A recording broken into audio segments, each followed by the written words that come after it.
script, lot of city owner told me is the cower. It's the show you gotta see, Tommy Temper is the guy. Ask yourself the question why. Conspiracy theories swirl round, trolls are everywhere, they abound.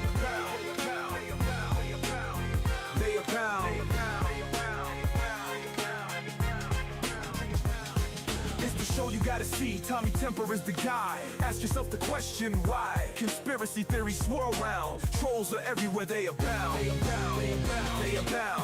It's the show you gotta see, yeah. Tommy Temper is the Okay, guy. we're Ask yourself back. the question We're why. back. Conspiracy theories I think I'm gonna have some audio trouble here today, but I should have rebooted my computer. Then we'd have a little better audio, but I can hear my audio is a little bit crappy here today. Smooth operator, good to see you. Hey. Thanks a lot for tuning in. And nice seeing you over on Kelly's show there. Trying to help Kelly out a little bit there. You know what I mean? Hey, but anyways, today's the big day up here in Canada. You know, this is the day where the government, the Marc Carney, the Liberals, they're supposed to have, done this budget thing here in the spring, but it's already the fall and it's almost winter. And it's like I was telling my kids there today, I said, well, the Prime Minister of Canada had a homework assignment, and it was to, basically tell the country how much money he's going to spend on all of his so-called investments, which are, only an accounting thing, an expenditure is an expense. But, Marc Carney, he's trying to put him into the investment column type thing. So so it's not a good way to do accounting as far as I'm concerned. Just to label something different doesn't make it something different.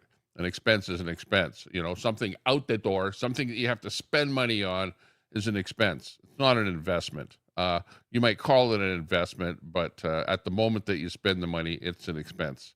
You know what I mean?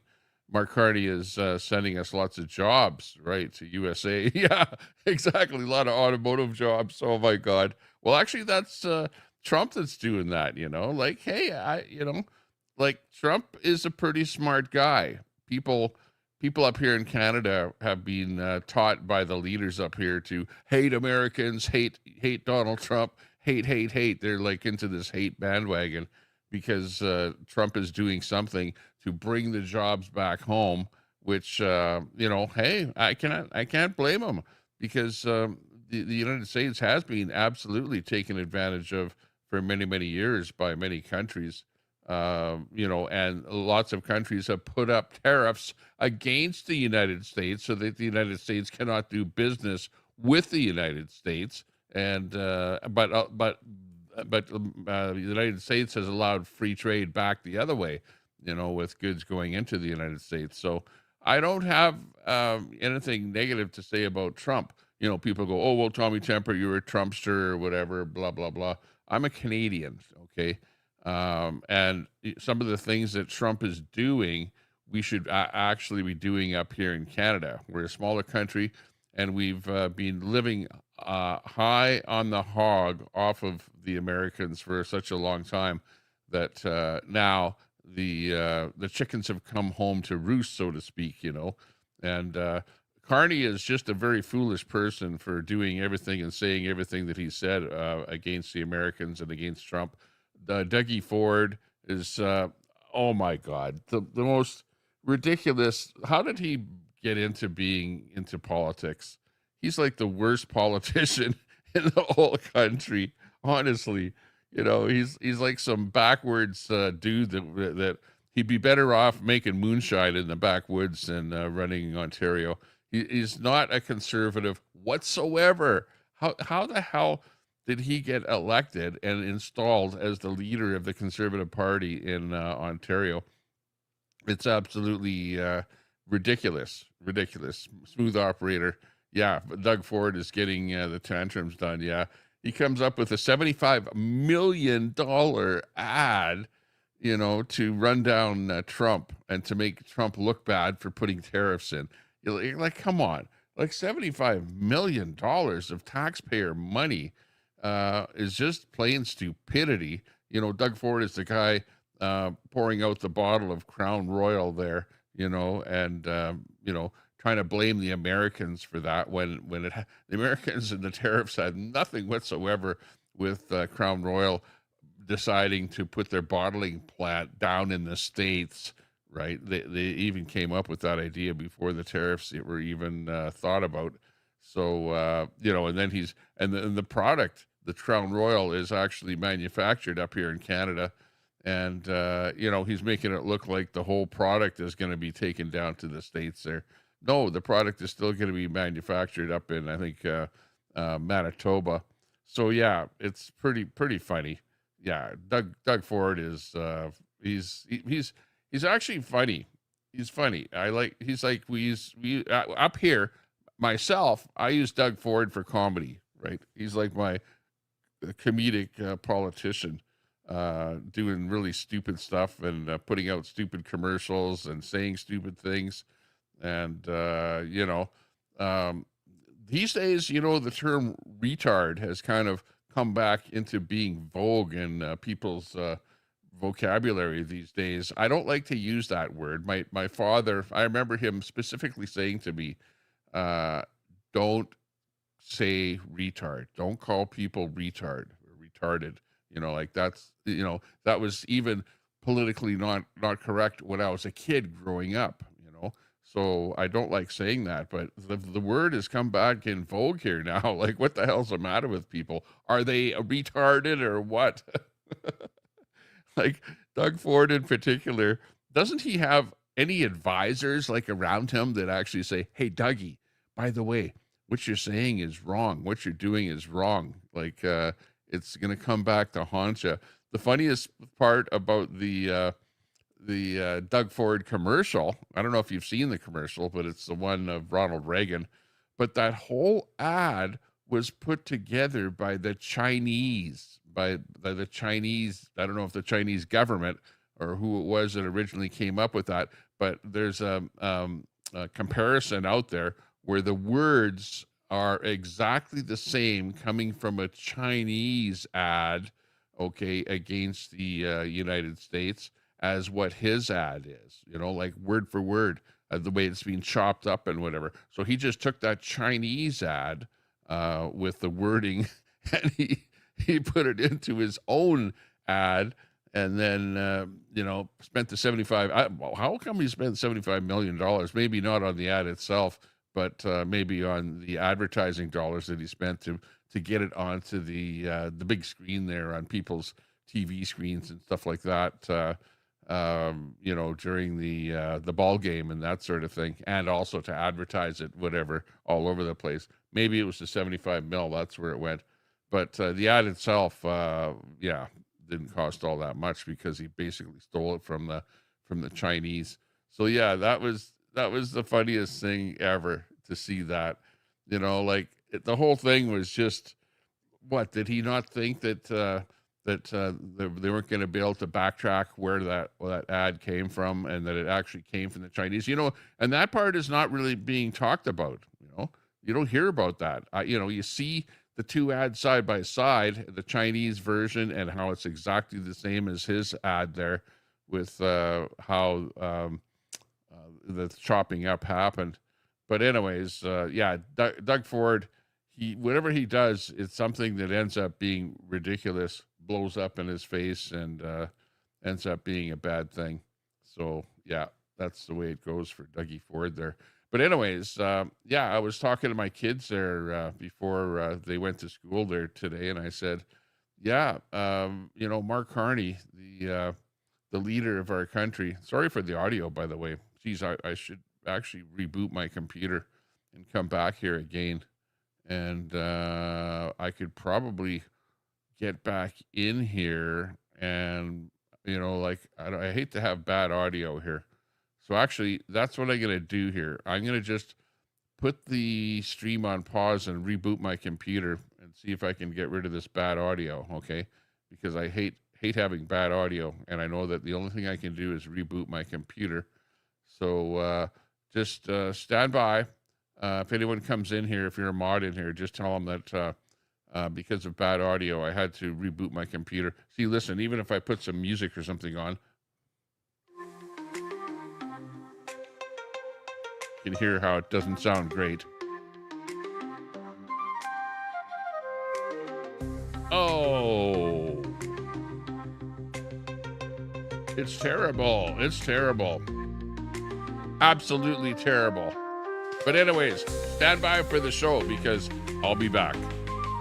Let me just reboot my computer.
Okay, we came back. Let's see if it's any better. I'll give myself a thumbs up. There we go. Sorry for losing you on the stream a little bit there, but we're back. And we're back with the big one, with the big budget. Marc Carney's budget. We'll find out how his budget is, whether it's worthwhile for Canadians or whether we're all going to die in a big, massive debt. Good to see everyone else in there. Let's see who's popped in here since I was just rebooting my computer. I had some bad audio. I had crackling, kind of or the only way to get rid of it was to reboot my computer. Luckily, I'm running StreamYard here, so that I can reboot my computer and still have the stream going live here. Let me see. Let me just check a couple of details on the stream here while I'm running the little bit of an intro here. Let me just turn on this switch and check the details on the stream here. Make sure everything is turned on in the background there. Oh, make it a 1 minute sub. 1 minute sub. In fact, I'm going to just change that myself here instead of 5 minutes. I don't want to make people endure waiting 5 minutes before they can chat. But a 1 minute, let's see, minimum subscribe time. Yeah. And slow mode would be like 5 seconds. Hang on.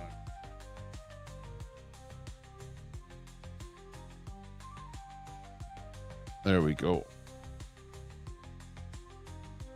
Okay, here we go. Better details on that. I'll get back to you over in the chat. And yeah, we've got Smooth Operator in there. Thanks a lot for holding up the fort while I was gone. Alberta succeeding from Canada. Yeah. Well, yeah, that's probably something that's going to happen. You never know. I'm actually pro Alberta separation because we're sick and tired of just a crappy government and being taken advantage of by Ottawa and the politicians, especially the Liberals for the last 10 years up here. You know what I mean? Danielle Smith is the warrior queen. Yeah, absolutely. Love Danielle Smith. She stands up for the children.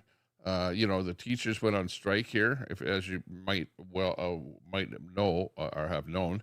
And she actually ordered the teachers in the union back to work again. Meanwhile, the teachers are not really considering the fact that they're harming the children by keeping them out of school. So there's that thing. Plus, she appears to be pro whatever happens, whether we separate or not. She's not like negative to anything going on. So that's a good thing. Don Peter Humphreys, hey, good to see you. You didn't miss anything yet. We just got things started here. Hopefully you're still in there. CJ, good to see you. Big ups to you there, CJ. Let's see who else here. Marc Carney is sending us lots of jobs. Oh yeah, we were talking about Dougie Ford there. Yeah, having a temper tantrum, spending $75 million on advertising there that he actually kind of ripped off from the Chinese, that ad there, and then threw together a kind of a hit job on Trump there. Pissed off Trump. Apparently Carney saw the ad before it actually happened. We don't know for sure whether or not Carney told Ford not to air the ad. There's a bit, these guys aren't talking. They're being mum there on the whole thing. But Carney apparently says that he told Ford not to run the ad, and Ford is saying that that's not the way he remembers it. So, you've got this bunch of bullshit that goes on there. You know what I hate about government is that they lie. They sit there and lie about stuff, and they expect us to believe them. And they really don't tell you the full story. When somebody asks them straight out a question about something, they don't really answer yes or no, but they sort of beat around the bush in order to save their ass. You know what I mean? So I've seen that an awful lot with Carney. Carney doesn't tell you the truth, doesn't tell you what's going on, is continuously saving his ass. has a bunch of stuff going on behind the scenes where he is potentially enriching himself. If he owns any stock options or anything like that in Brookfield Corp, like shame on him for having that and then doing things politically that are going to gain him financially. Like we don't want to see politicians making money financially from anything that they're doing while they're in power. Like that's just plain terrible. We don't want to see that. ABD, good to see you in there. A beautiful day. Yeah, it's actually a beautiful day where I'm sitting right here. If I look outside of my window here, it's looking pretty good. Oh, if you look carefully, you can see the ice. You see the ice in the water fountain there, or the water bowl. It was below zero, gets below zero at nighttime, so the thing is full of ice. And I was just out there just a moment ago, getting that heated bowl going. That green bowl that you see on the right hand side there is a heated bowl. So I took the water that was in the bird bath there, and it was all iced up. And I put a bunch of that frozen water into the big bowl there, and now you can see the ice is kind of melting there. And I poured some warmer water in there too to get it going. So now that's going for the winter there, so that the birds will have water. It doesn't matter if it's below zero; it can be 20 below zero, and that thing will still be drinkable water coming out of there. So yeah, I've got that thing going, and it is indeed a beautiful day. Yeah, here in Canada, though, I don't know. We'll see what's going on.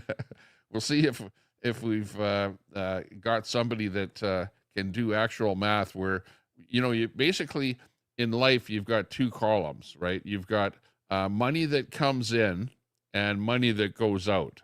Okay, so this is income, and this here is an expense.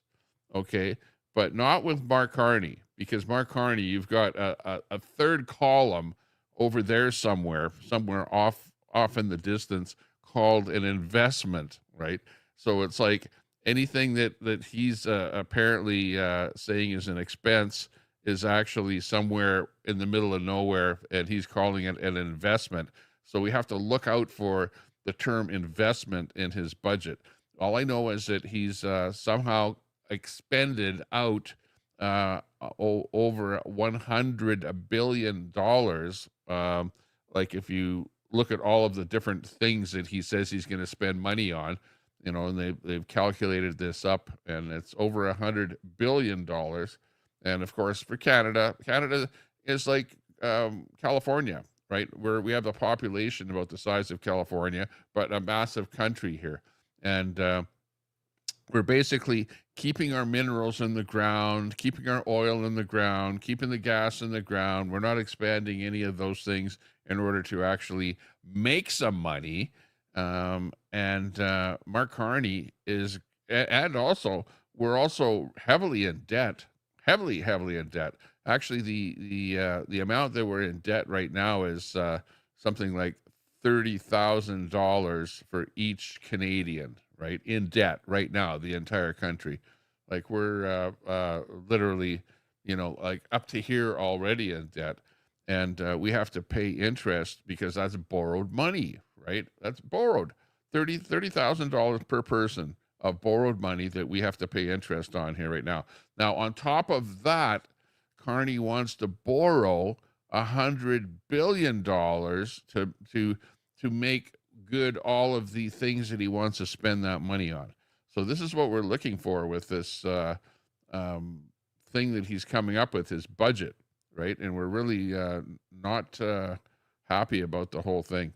But yeah, anyways, you know what I mean. Carney's an idiot, says CJ. Well, if you're following what's going, there's that. But, if you're a liberal, and especially a liberal boomer, it appears that the liberals that are the worst are the liberal boomers. They're the older people that are liberals that, they're already wealthy. They already have a lot of money. They really couldn't give a shit whether or not their taxes go up or down. They couldn't care about whether their kids have to pay off all of this debt, and all this crap that's going on here. All they care about is that, hey, I've got enough money for myself, and I really don't care about what life is going to be like for anybody else. That's your typical liberal boomer voter, and that's who voted and who the liberals got most of their votes from. And these are the so-called, elbows up crowd. You know what I mean? And they're also the same people that are like, oh well, one Canada, keep Alberta in Canada. And they're the people that are going around getting signatures to keep Alberta in Canada as well. They're all these elbows up type liberal people. So yeah, to hell with them. His crackhead brother paved the way. Yeah. Yeah, exactly. Well, I wonder whether Dougie's dipping into the, as well, because he's certainly doing things that are illogical, don't make sense. Obviously he doesn't have a lot of people around him that are telling him, the difference between right and wrong, good and bad, between a company that is actually producing their product in Canada and one that is not. You have to expect that if Trump is going to pull the auto industry into the States, that if autos are being produced in Canada, the companies are going to say, bye bye Canada, we're moving our plant to the States. Simple as that. And we're so stupid that the government here has lent money to auto companies with no guarantee that the jobs are going to be kept in Canada. It's just here's a $5 billion loan, auto company, produce your cars in Canada. Here, take the money and set up a plant. And of course, the Dodge brand, whatever, is said, well, you know what? We can't make money making cars in Canada, so we're going to move our plant down to the States. So poo-poo on the big loan, and they're just moving out. And then there's the other guys making these milk float the GM vans, the electric vans, where they lent them money, whatever, to make these electric vans. And of course, they're not selling all that well. Electric vehicles aren't selling all that well. You need to subsidize them. You need to say, here, take $5,000 or $10,000. We'll give you money to buy this vehicle. Okay, then you have corporations and things like that. They'll say, okay, we'll try that. Give us the money because it'll cost us less than a gas vehicle or whatever. But as soon as you take that incentive away, well, then all of a sudden it's like, no, we don't want those electric vehicles anymore. So that's where we're at here now with that whole stuff. It's like totally crazy. Hey, Red Mama, good to see you. Good to see you. Thanks for popping in here. Yeah, I watch Red once in a while, man. Red is always ranting at somebody there, though. It's like, it's the who's his latest? Is Ant going at Ant, and well, of course, I used to like Ant. I used to follow Ant, and I used to restream him, and he was like somebody that I didn't really say one way or another. A lot of people didn't like him, and he kind of used people for their donos and stuff like that. And, the grandmas and stuff like that donated to him. And then he threw them under the bus, like people like Vaughn and stuff like that. But at the end of the day, Ant has got the ankle bracelet on and has to go to court for the felonies there. So, we're waiting with bated breath to see what's going to happen with Red. Or not Red, with Ant, DOA, Defender of Ants, so that's a funny one there. But anyways, it's sort of the lore of the internet, and he's even got the channel, the lore of DOA, whatever. Yeah, it's crazy. His brother was funnier, yeah, absolutely. Well, because he was the crackhead, so he was really off the handle. So yeah, Doug Ford's brother, we know what you're talking about there. The crackhead. He looks exactly like his crackhead brother. I was shocked when he was elected after when his brother pulled out his citizens. Absolutely. I have to agree with you 100%. It turned out that Dougie Ford is not much different. And really, the only reason that he won is because of his name. It was a namesake. People are so stupid vote in somebody new, they so-called vote in the incumbent, and the incumbent in this case is a namesake incumbent. You know what I mean? It's just like Justin Trudeau. He was like the namesake incumbent over his old man, Pierre Elliott Trudeau. The name Trudeau was in government, and people go, "Oh yeah, Trudeau. Yeah, I know that. Oh, okay. Yeah, let's vote for him again because yeah, his father was prime minister. So and even though I didn't like Pierre Elliott Trudeau and what he did to the country, he screwed up the country, and so did Justin Trudeau. Same thing. Okay, but anyways, yeah, Doug Ford is using Chinese TikTok advertisements against Trump. Yeah, exactly. Yeah, you saw that. Okay, you saw that. So and people are not talking about that TikTok Chinese TikTok ad that he ripped off and put it into his thing and said, "Oh yeah, I spent $75 million on this shit." No, you didn't. You didn't at all. In fact, he cut the ads off, so I doubt if he spent 75 mil at the end there. He cut off the advertising. He had to spend some, and some of the advertising did go through, but then again, a lot of it didn't go through. 75 million is what Canadian dollars worth, penny on the dollar. It seems like absolutely insane to pay that. Well, yeah. I doubt if all of the political parties in Ontario didn't even spend $75 million on getting elected in Ontario. You know what I mean? Like there's something like that. Audio ain't bad, Tommy. Well, it was in my headphone. It was terrible. I could hear crackling noises and whatever. So yeah, I just didn't want it to go through. I couldn't put it this way. I couldn't stand because I listened to my audio in my headset here. You know what I mean? And I had to kind of rewind and start over again because if it's crackly in my headset, then I'm listening to myself, my audio sounding crackly during the whole thing here, and I just can't hack it.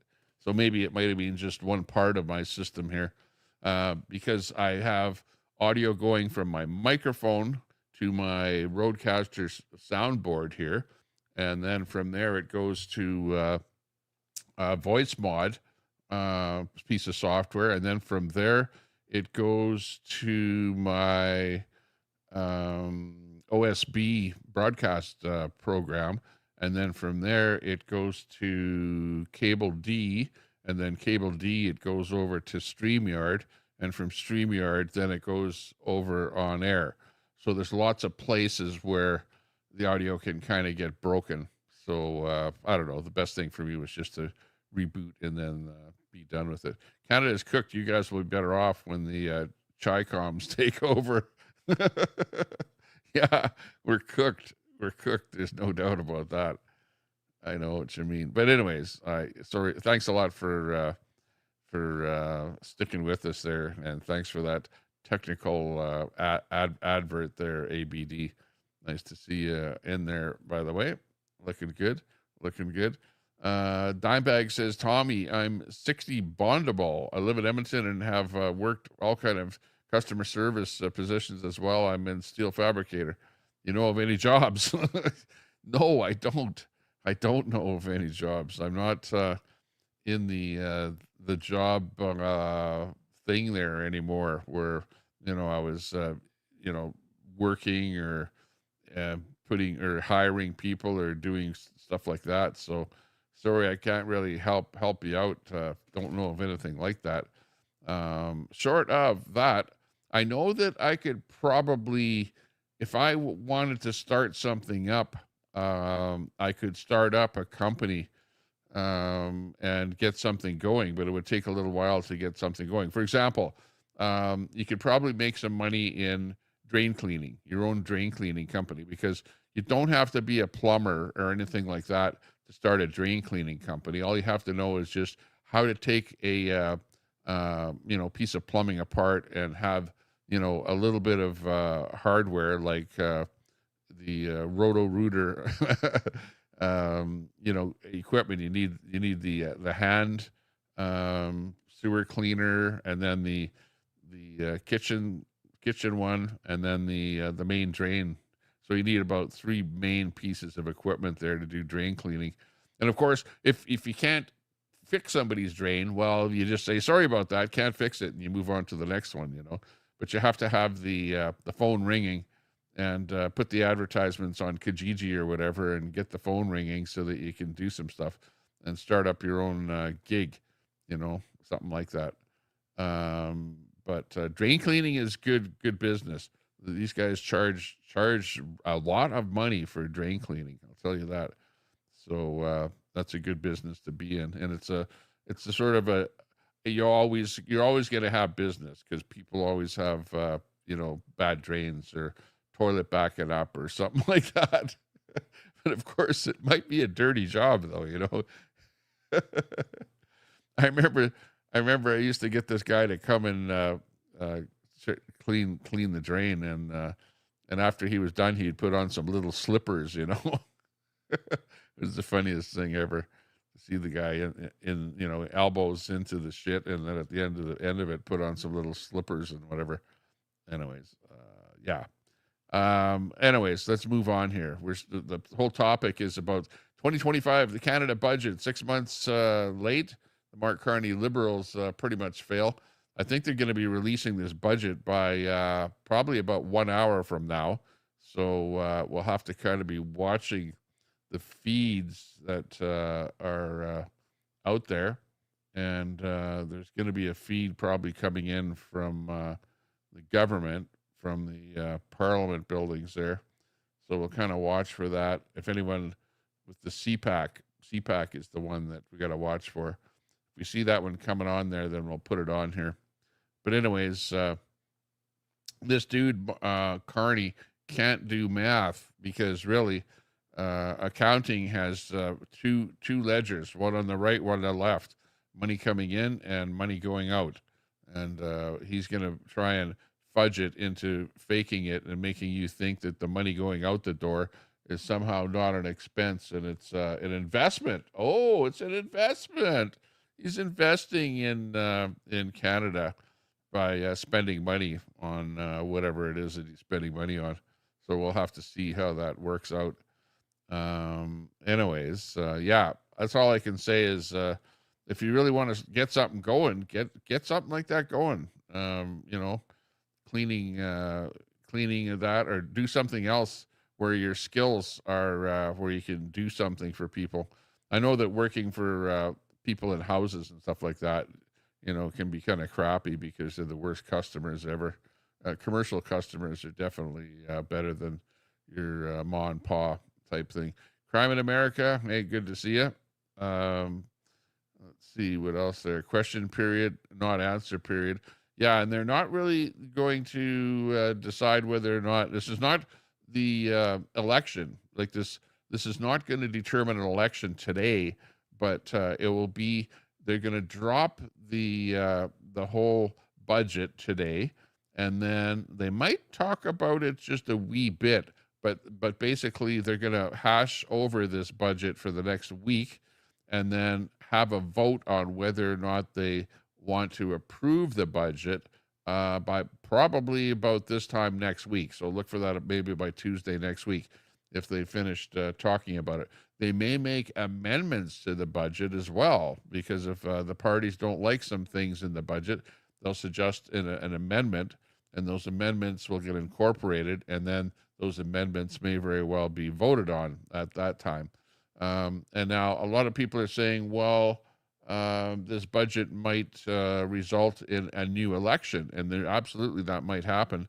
And a lot of people are saying, well, that's actually bad for the Conservatives, because it's like whoever whoever comes up with the reason for the election, i.e., whoever poo-poos the budget, doesn't like the budget, and basically it results in an election, that party is probably going to lose the election.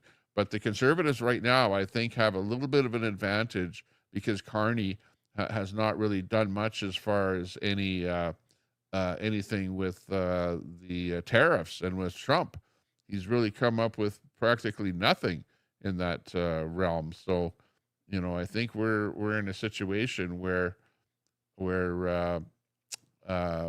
Carney is not looking good if there was to be an election. But some people are saying, yes, if there would be an election, then Carney might actually get in with a majority. But I can't see that. I really can't see that. And I personally, I think that it's a bad thing to approve a budget with $100 billion, because that makes every Canadian less wealthy. We're going to have high inflation. We're going to have to be paying for that interest on this money that they're going to borrow for the $100 billion to do all the things with the budget. So it's going to be a bad situation for Canada. I don't want to see this budget being approved, even though I haven't even seen it. I haven't even seen it yet, but I know all of the different things that Carney has talked about with regards to the budget. And a lot of those things are really, really expensive things. Yeah, exactly. Make sure the birds have water. Yeah. Oh, and they do have a little bit of bird food out there too. I don't know if you can see. It's really hard to see, but you see the sparrow. There's a dish there that has some bird seed in it, and yeah, I put some bird seed out there for the birds. And also on top of the lighthouse, if you see, there's a lighthouse there on the right side of your picture there, and there's some bird seed up there. And yeah, the birds are happily eating their bird seed, and we've got the water. The ice is melting there now, so that the birds have actual water. Because it seems like they're always going for that water there. They eat some bird seed and then they get thirsty. They have to have a little bit of water in there, so that's nice. Shelly G, good to see you in there. Edward Cam in there dropping a. Oh, you want to get some more subs over there? Okay, sounds good. Whatever turns your crank. Dory, Wizzy, and Nuts Simp. Hey, nice to see you in there. Thanks for popping in there. CJ, thanks a lot for the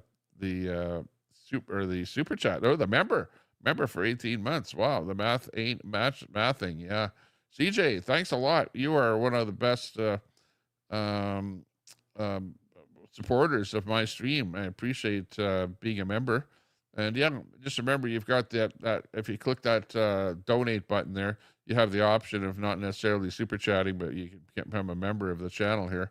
Appreciate anyone that's a member of the channel. Thank you very much for that, CJ.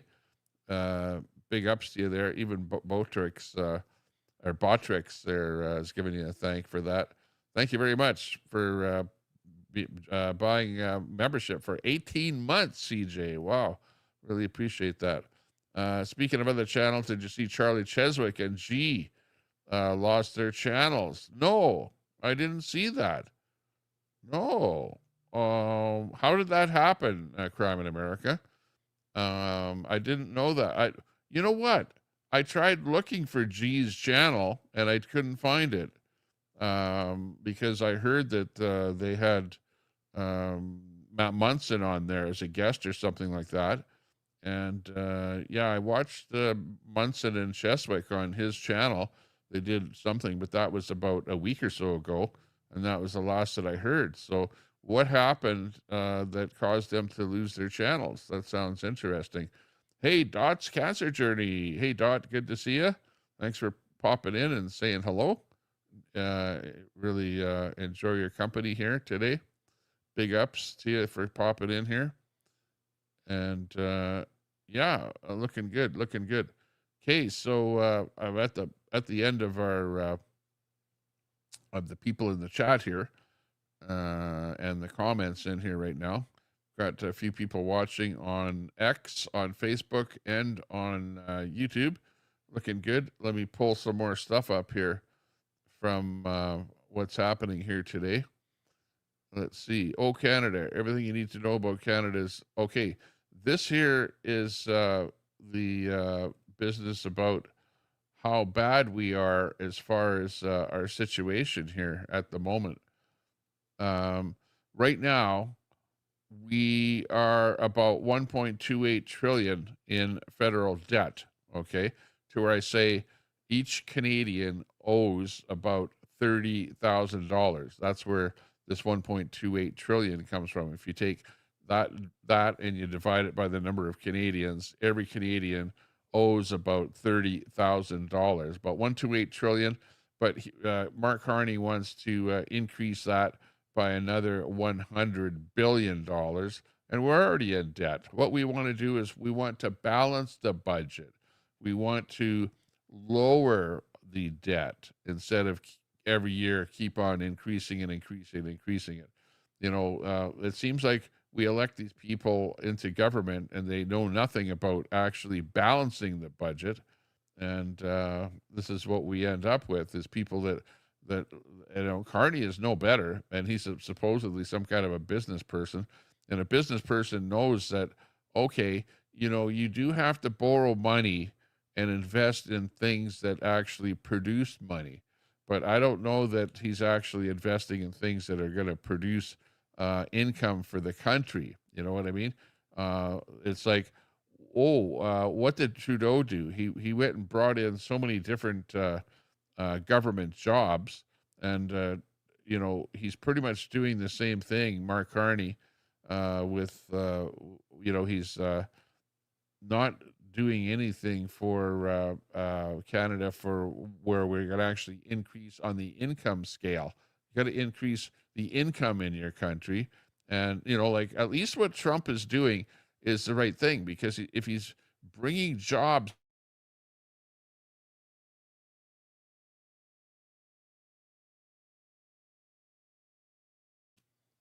open up shop. But what is happening is Trump is actually putting up tariffs so that the companies will actually come back to the United States and will open up shop and will create the jobs, and the jobs will create income, i.e., because those people will be paying taxes, which will be good for the country, right? But we don't see that that's happening up here in Canada at all. Where are all these jobs? What kind of jobs are being created? We don't see any kind of jobs, right? And what about these tariffs? Marc Carney is supposedly doing work with Trump to reduce tariffs, but it seems like in between Carney and Doug Ford, they're pissing off Trump, and Trump doesn't even want to negotiate with Canada and Marc Carney anymore, and it's just blowing up on our faces. And since Marc Carney has become elected, this is his tariff record. Okay, the U.S. has triple tariffs on softwood to 45%, raised reciprocal tariffs from 25% to 35%, doubled steel and aluminum tariffs to 50%, put in 25% tariffs on automobiles. Trump has put in 50% tariffs on copper, put in 25% tariffs on heavy duty trucks. China has put on 100% tariffs on canola and meal, put in 100% tariffs on peas, put in 25% tariffs on pork and seafood, put in 75% tariffs on canola seed.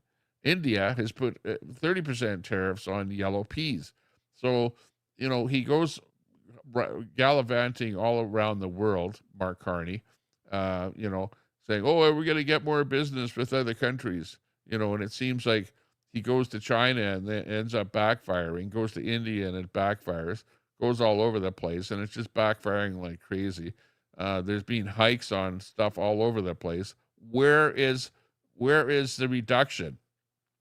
Where is that other side? The other side, the reduction side there. Where's anything over there?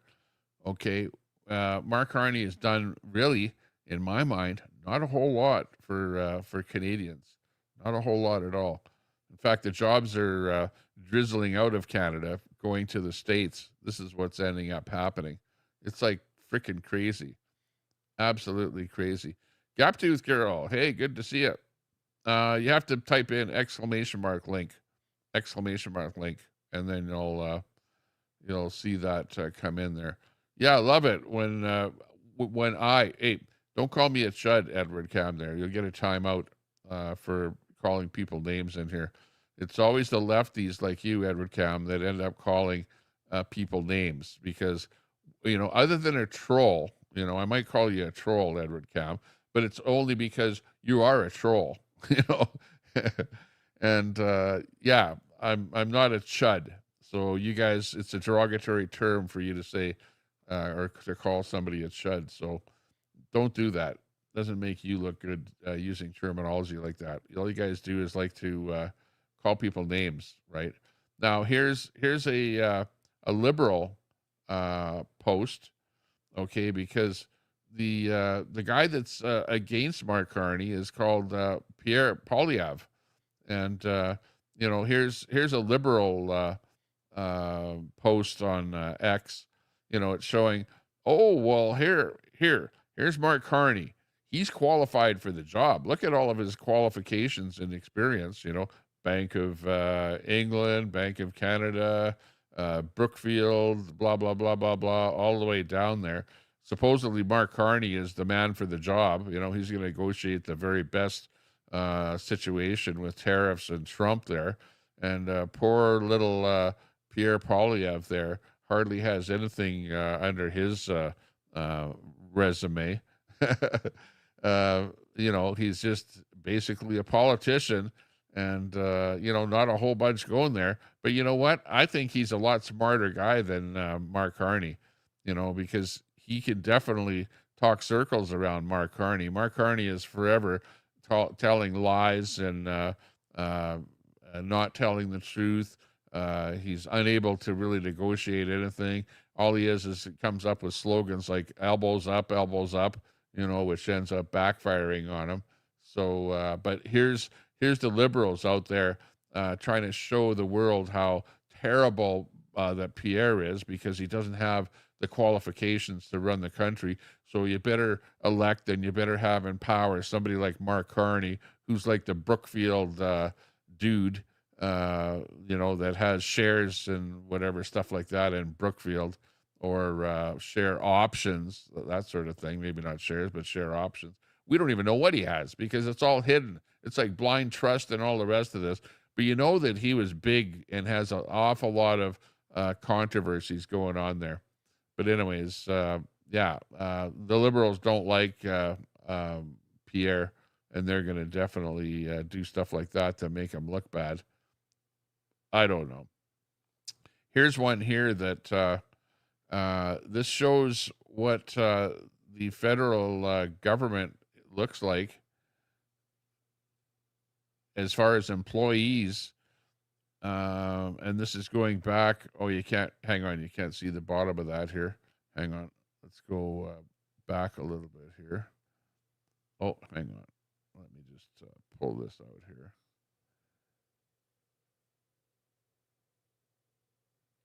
Okay.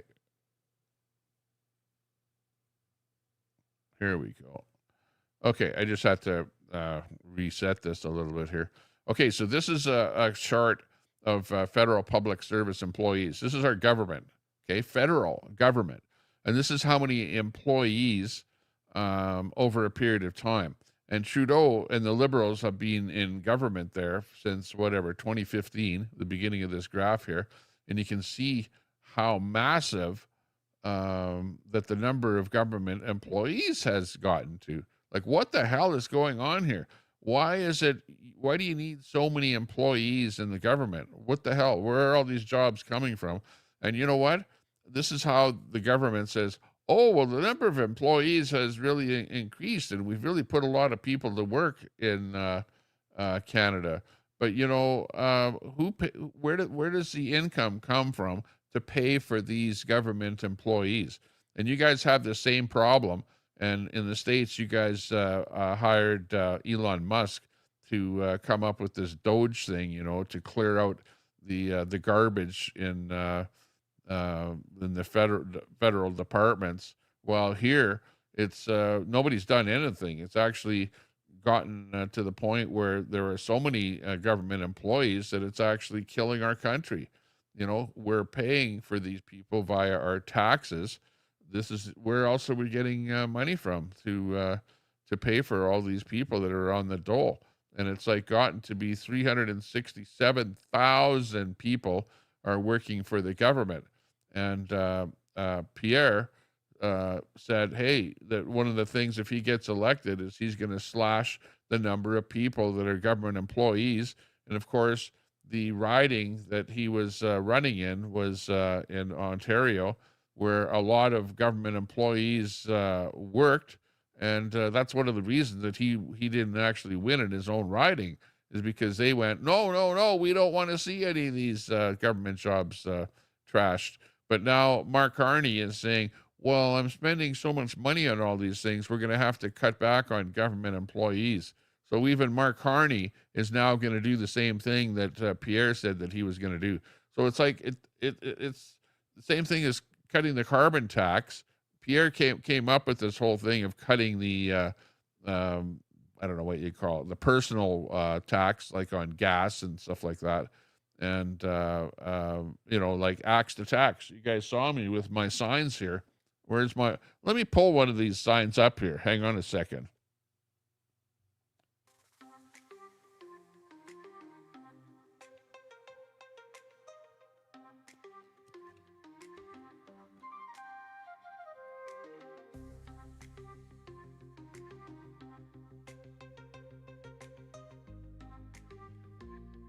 There you go. Let's spike the hike. Spike the hike. Remember this? Axe the tax. Who came up with that? Who came up with axe the tax? Anybody know? Was it Marc Carney? Did he come up with axe the carbon tax? Get rid of the carbon tax? Was it him? Huh? Anybody know out there in the chat who actually came up with that? And who took credit for it? Because as far as I'm concerned, do you remember Queenie out there sitting on the side of the highway? And people are going, oh yeah, well, they're all in the ditch, axe to tax. It's all the ditch pigs and stuff like that. You know what I mean? But that's actually Pierre Poilievre that came up with this whole axe the carbon tax thing. And the carbon tax in Canada is a two-tier thing. It's the one part of the carbon tax is on gasoline that anybody, you, me, or whatever, the general public buy at the pump. And then the second part of the tax is what's known as the industrial carbon tax, which is put on steel companies, cement companies, and other companies like that, agriculture, farmers and stuff like that, which ends up being passed on to the cost of your food, for example, right? And all of that tax should have been actually gotten rid of. But all he did was got rid of the carbon tax that we pay at the pump. And that was about it, and your pump, but also your natural gas bill for heating your home, which is stupid in the first place. And you know what? The frickin' feds have yet to prove what good that carbon tax money has done for anyone. Because you know what they did with that money? They sent that money to some global organization that ended up losing track of what they did with the money. So there's no information as to what good that this carbon tax money has been spent on. And, that being said, people are going, oh, well, there's global change, there's climate change, and this tax money on your gasoline and stuff is going to save the planet. Well, what good has it done? Or is your weather any better? Is it the climate change stopping? Is it not changing anymore? Nobody can prove anything, and it's all just bullshit. It's absolutely ridiculous. So as far as I'm concerned, it's Pierre Poilievre that came up with this axe to tax stuff. And, all I can say is, hey, good for him for coming up with it. And now we have to axe the larger industrial carbon tax, and that won't happen with Carney, because Carney is the guy that came up with all this stuff. He's the guy that he's been like net zero and anti-climate change, and he's probably got shares in all of these companies that are into trading carbon credits and stuff like that. He's like into green decarbonizing oil and all the rest of this total bullshit. All it is a money scam, really. And there's so many countries in the world that have gone, oh yeah, we got to go net zero. We have to get rid of power plants and put up solar and windmills and stuff like that. And then what's happening now is that their electrical systems, their grids are crashing because they don't have enough, or they have too much. It's like one way or the other, and they don't have the small scale gas plants and stuff like that to supplement when there's not enough wind or not enough solar, this kind of stuff. It's just it's a good thing. It's a good thing, but don't push it. Don't push it. Don't make it mandatory. And the fact that Carney is wanting to make this stuff mandatory, and what happened to Carney's electrical vehicle mandates, right? Remember, he said that 20% of Canadian vehicles are going to have to be electric by 2026. Guess what? We're only 1 month away from 2026. And what did he do? He paused the whole thing. So, your electric vehicle mandate didn't work worth shit, right? And now he's saying, oh, well, we don't need the electrical vehicle mandate. We'll just pause it, not get rid of it. It's the same thing with his the tax that he put on gas. He only paused that tax. He didn't go to Parliament and say, okay, we're going to get rid of that bill and we're going to get rid of it. No, it's still on the books. He just like, oh, I'll pause it and I'll just bring it back again. I'll just make sure that I'll wait until right now we have a minority government. And the Liberals have a minority government in Canada. So whenever they vote on something, they can't vote it in 100% because they have to have the blessing of the other governments, right? If it's a minority government, stuff doesn't pass. The legislation doesn't pass. So this is where, maybe he's pushing for a vote, for a re-election, for an election to come up here. I don't know. Maybe that's what's happening. But we have to axe that industrial tax in Canada, and we have to make sure. Now, the other thing is that they've also come up with this other tax on gasoline, and I don't know what the hell they're calling it. They have a new name for this new tax on gasoline, but there's 17-cent tax that Carney wants to put on gasoline in Canada here in lieu of the carbon tax that is on there.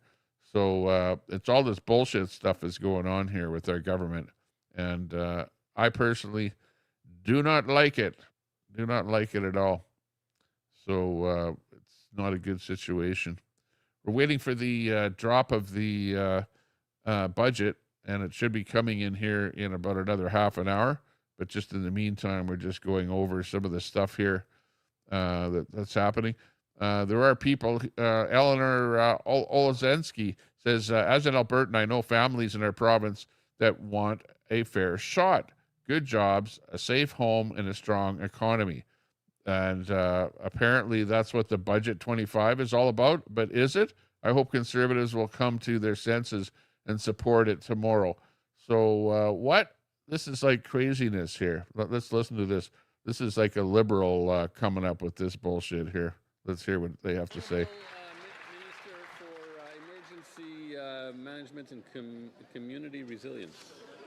Mr. Speaker, as a fellow Albertan, I know families want more than just to get by. They want good jobs, stable incomes, and a fair shot at building a better life. That's exactly what we're focused on. Last year, the Prairies Development Agency helped create more than 9,000 jobs in Alberta.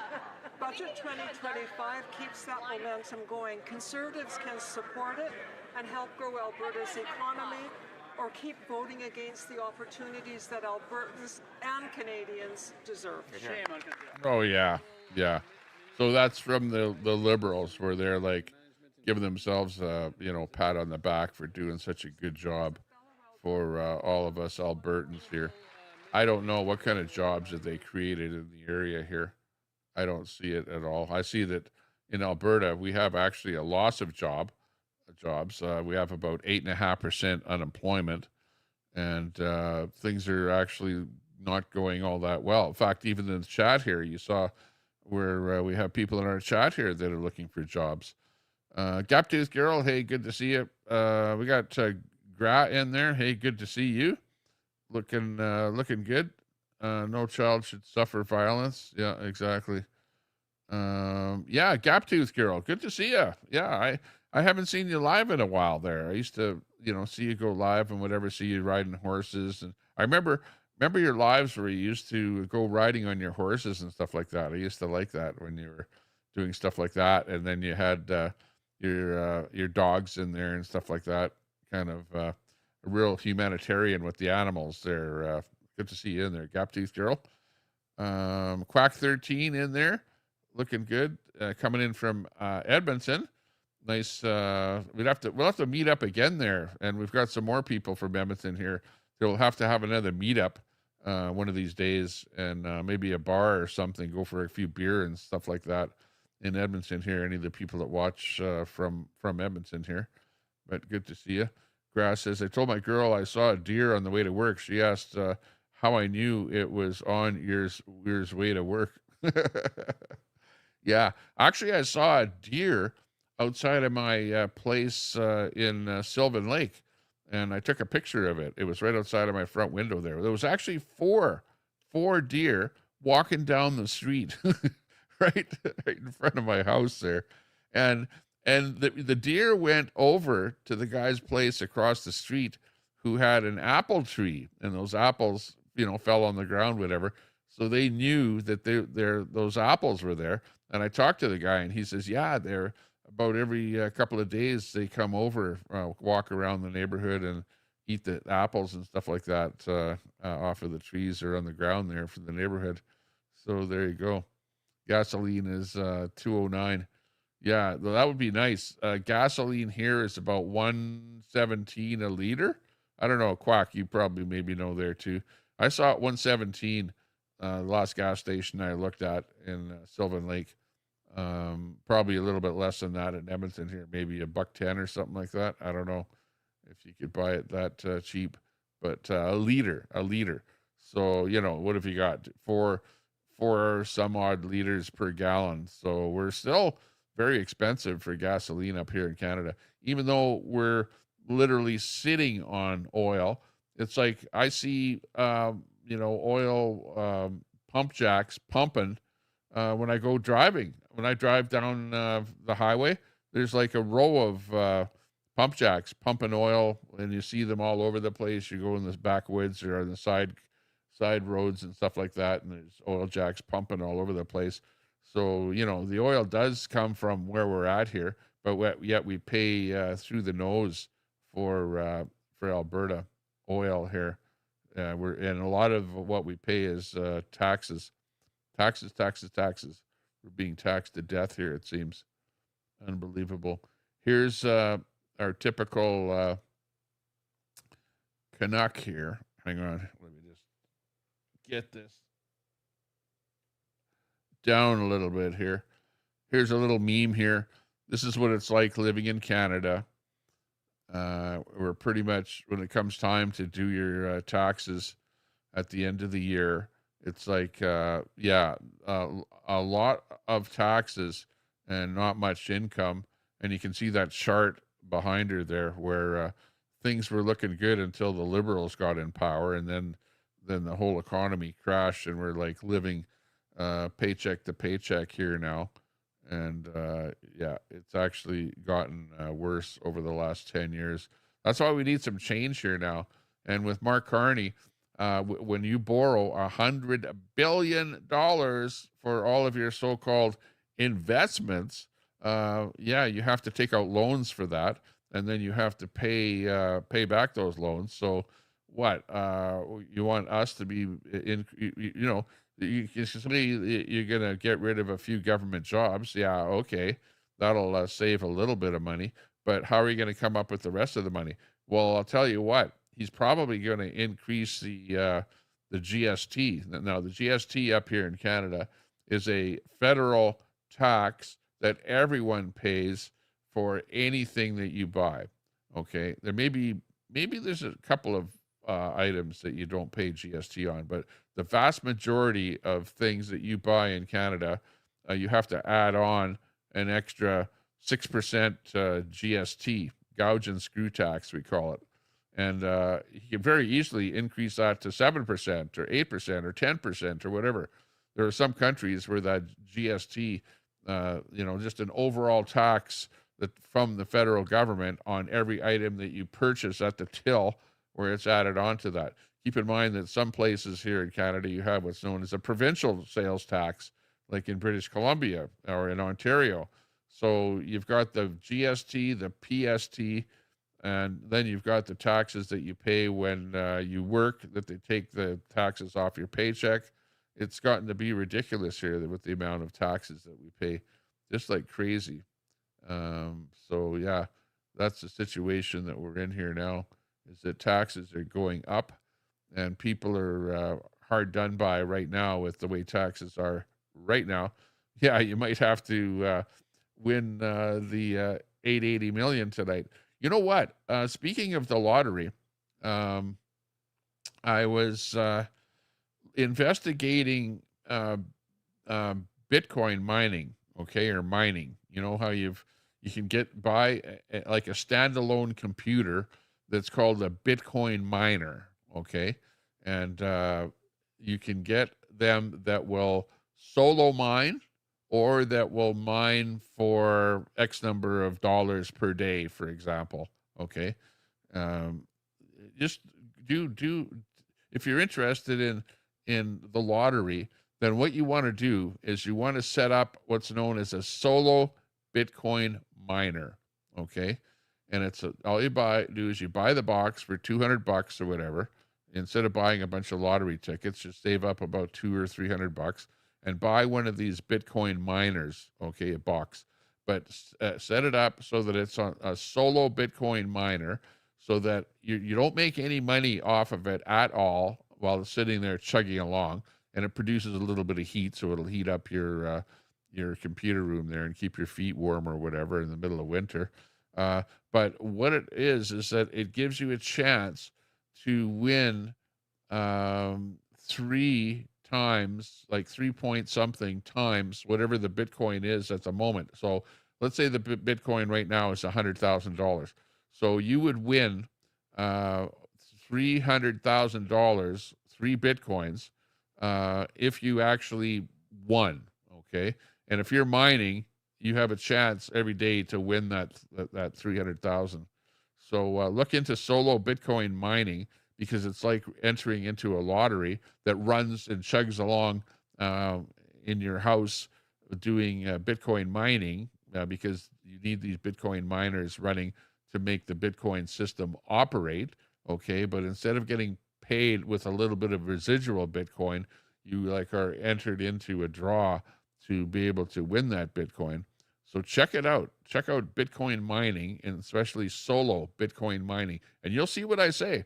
In fact, you can buy some of those miners for pretty cheap.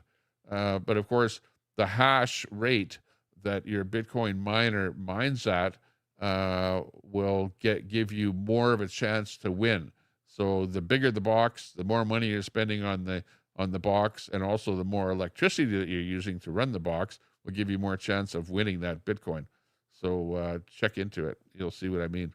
You just invest in graphene. Yeah, exactly. HonkTube in there. Hey, HonkTube, good to see you. Let me go over. Let me pick up another meme or something here. Yeah. Oh, what is it here? Oh, this is the other one here. Is it Carney? Marc Carney says that Canadians in Canada should prepare for sacrifices. We need to sacrifice. Oh my God. This, what kind of a budget does somebody come out with where it's like, usually a budget is like this is something good for you. You know, you should like this budget. This is a good thing for Canadians. No, this budget is so terrible that you can't say that it's good for you. It's like Carney says Canada should prepare for sacrifices. Sacrifices? What the hell should I sacrifice? Why should I sacrifice anything? Because of your ineptness, with your not knowing how to control money, and that you're wanting to spend so much money on a bunch of stupid things that I don't want. And meanwhile, you're telling provinces like Alberta that we're going to put a cap on oil. In fact, the Liberal government put a cap on oil. You put a cap on no new pipelines running to the coast, for example. And you've got a moratorium on no new ships running to the seaboard of Canada to be able to transport any oil from Canada, say to China or India or any places that are right now using coal to produce electricity and whatever. No, you can't use oil, and we can't transport our oil. So instead of actually coming up with things that can actually generate some income and pay for some of the things that you want to do, you're saying that we need to sacrifice. What does that mean? Does that mean that we're going to have to pay more tax? I think that's what he's talking about. How else can we be sacrificing? And we don't want to sacrifice. We want to be able to come up with ways to make some money and not have to sacrifice because of what's going on. Look at, here's even, this is the NDP. Yeah, NDP I don't trust in the first place because the NDP is basically, they say they're the people party, right? But they're like the union. They back the unions, and unions tell their unionists to vote for the New Democratic Party, and basically they're not the best party in the world, that's for sure. But even here, let's see what the NDP has to say. Hi, my name is Rob Ashton. I'm running for leadership of the federal NDP. And in just a few days, this government will make its decision on the federal budget. And what that means for Canadians is simple. We're about to see whose side they're really on. Are they on the side of the ruling class? Or are they on the side of the working class? Because every federal budget is a test. It's a chance for the government to show Canadians whose side they are actually on. They can close loopholes to let billion-dollar corporations dodge their taxes. They can invest in public services that actually make life better. Or they can keep doing what they always do, handing our tax dollars to the wealthy, pretending it'll trickle down. To me, the real test for any budget is clear. Does this budget put people before profit? Does it put our country before corporations? Does it put working class Canadians before the super wealthy? Don't let this government, or any other government for that matter, use fancy words to complicate easy math. Because when you follow the money, it tells you everything you need to know about whose side they're on. So come, join our movement, because together we can win. Yeah. Okay. Yeah, my face is a little bit red. Well, I have my color enhanced a little bit on my camera here. Oh, and also my TV has got some red coming off of it there. Let me have a drink. Hang on. Yeah, maybe I'm getting worked up here too.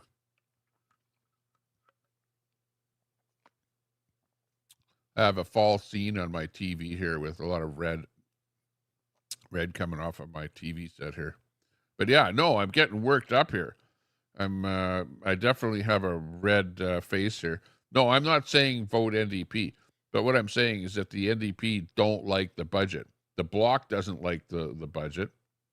The Conservatives don't like the budget, and we haven't even seen the budget because this budget is being held in secret. And so far, the only people that have seen the budget is the media has gone to look over the budget, but they're like, closed-lipped. They have to sign a document saying they're not going to release any information about it. So the media, they've had first chance to look at the budget, and they right now are looking at that budget. And hopefully we'll be able to see what's in this budget here at the top of the hour when we change the programming over to the budget. So we'll see what happens there. But yeah, I think I have my face enhanced a little bit here for color. Let me just take a quick look at it here. Yeah, saturation is a little bit saturated here. Oops, I went too far. It unsaturated me to the point that, there we go. Okay, how does that look? There, I look more black and white. But even then, you can see that, yeah. Hey, well, at least I'm not white-faced, you know. Here, let me just turn that right about here. Normally here I have my lighting and that. Normally what happens is because I have monitors, and I have, monitors right across the whole in front of me here, and the colorization from the monitors ends up making my face look white. So I have the saturation turned up just a hair here on the camera. So maybe that's a little bit better there. But yeah, thanks a lot for noticing that. I appreciate that. Actually, I don't mind being a little more red-faced than normal. Yeah, NDP, no thanks. Yeah, I know what you mean there, HonkTube. I would wholeheartedly agree with you. Bryce Cooley says, I'm glad the Supreme Court now has 63 conservative supermajority, at least for the next 20 to 25 years. The Republicans are going to win again in 26 once they overturn the 1965 voting rights. So, yeah, there you go. So that's a good thing. Welcome to the chat there, Bryce. Good to see you. If there's anybody in there, say hi in the chat. Let me just go over to the subs here. Hang on. Let me see who's live here right now. See if I can see anything coming in from CPAC. I want to be able to pull the CPAC in here when they go live and see what's happening. Hang on. Question period, November 4th. We did have a little bit of stuff happening from question period happening here. Just let me pull this video in here. Hang on a second. Window 2. Toot.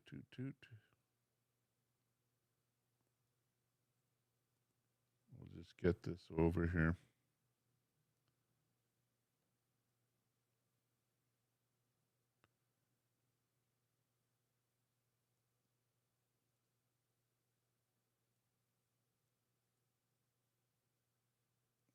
Okay.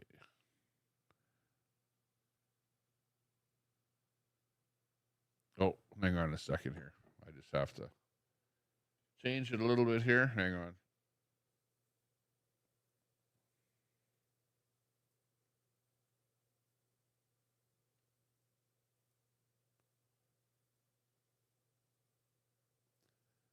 Yeah, sorry about that. I don't like dead air.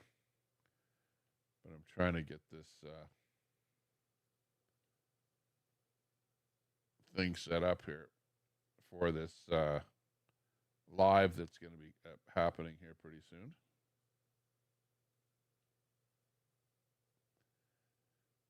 Which means me trying to resize this bloody thing so that it actually fits in here. Now, they did have question period happening earlier today. And maybe let's listen in to see what they were talking about here earlier. Stand by here. Let's just take a look here. And then we'll kind of watch to see, because they'll be coming live again here in about 15 minutes probably.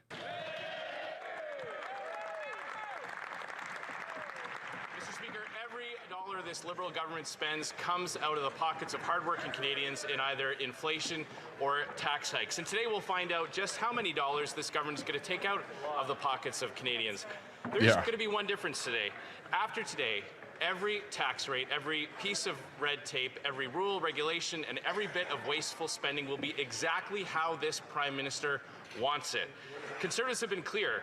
We will not support a costly budget that makes life more expensive for Canadians. So instead of asking Canadians to pay more for a big bloated bureaucracy, why not bring in an affordable budget that lowers prices for everyone? The Honourable Government House Leader. Exactly. You know, and the Conservatives are right on this. They've been following what Marc Carney has been talking about with all of his expenditures. And, you know, I don't like it. $100 billion is a hell of a lot of money. And they're going to have to generate that money by raising our taxes. And you know what? It's not only me that's going to be paying more, but it's also our kids, Canadian children, right? That's who they're passing all of this debt on to. Well, thank you, Mr. Speaker. Then it's a great day for the official opposition because we are going to have an affordable budget. We are going to have an... Hang on a second. $100 billion is not an affordable budget. If it was something like maybe 50 billion, yeah, maybe that might be in tune with what's been happening in the past, but I don't think so. Zombie, hey, what are you doing in the chat there?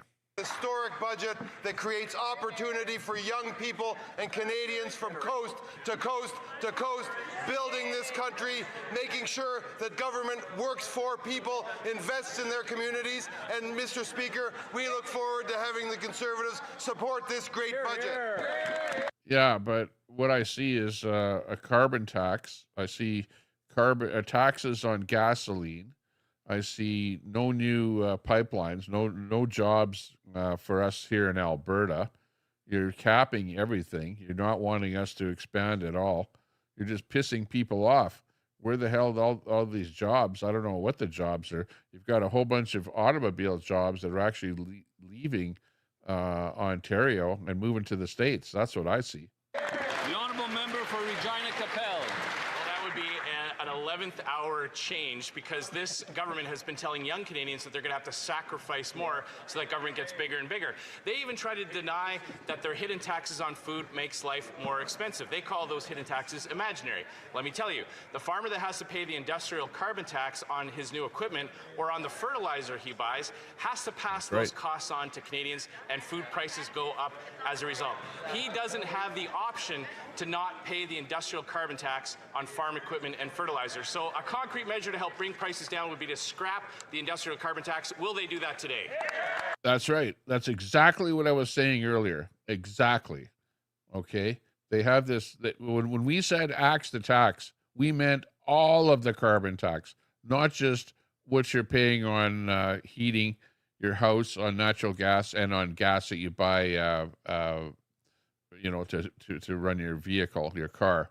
You know, that didn't do anything for the farmers. The farmers all still have to pay this industrial tax, and likewise big corporations, you know, that are producing things like steel and mining companies, you know, all right across the whole gamut.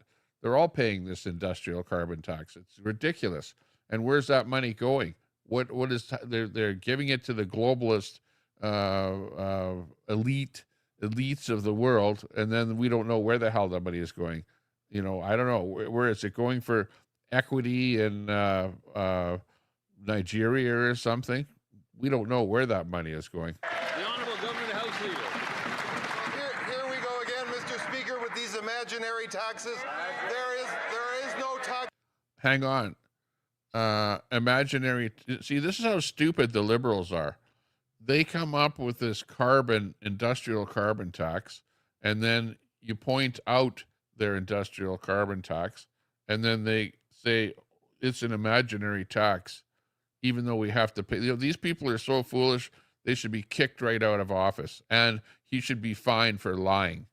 You know, these guys are just a bunch of liars. Never believe a Liberal. Tax on food, there will never be a tax on groceries, and great news. There is. There already is, because when you tax the farmer, he passes that carbon tax on to the consumer.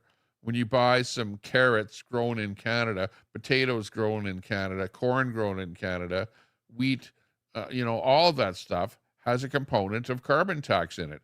So how the hell can he stand up and say that these are imaginary taxes? This is just bullshit. For the opposition, today's budget won't have any of these imaginary taxes in them either.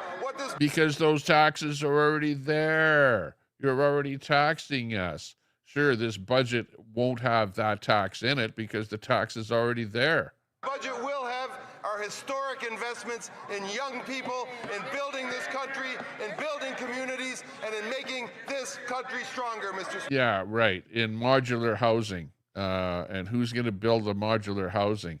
Brookfield? Oh, who has shares in Brookfield? I wonder who. The honourable member for Regina Capel.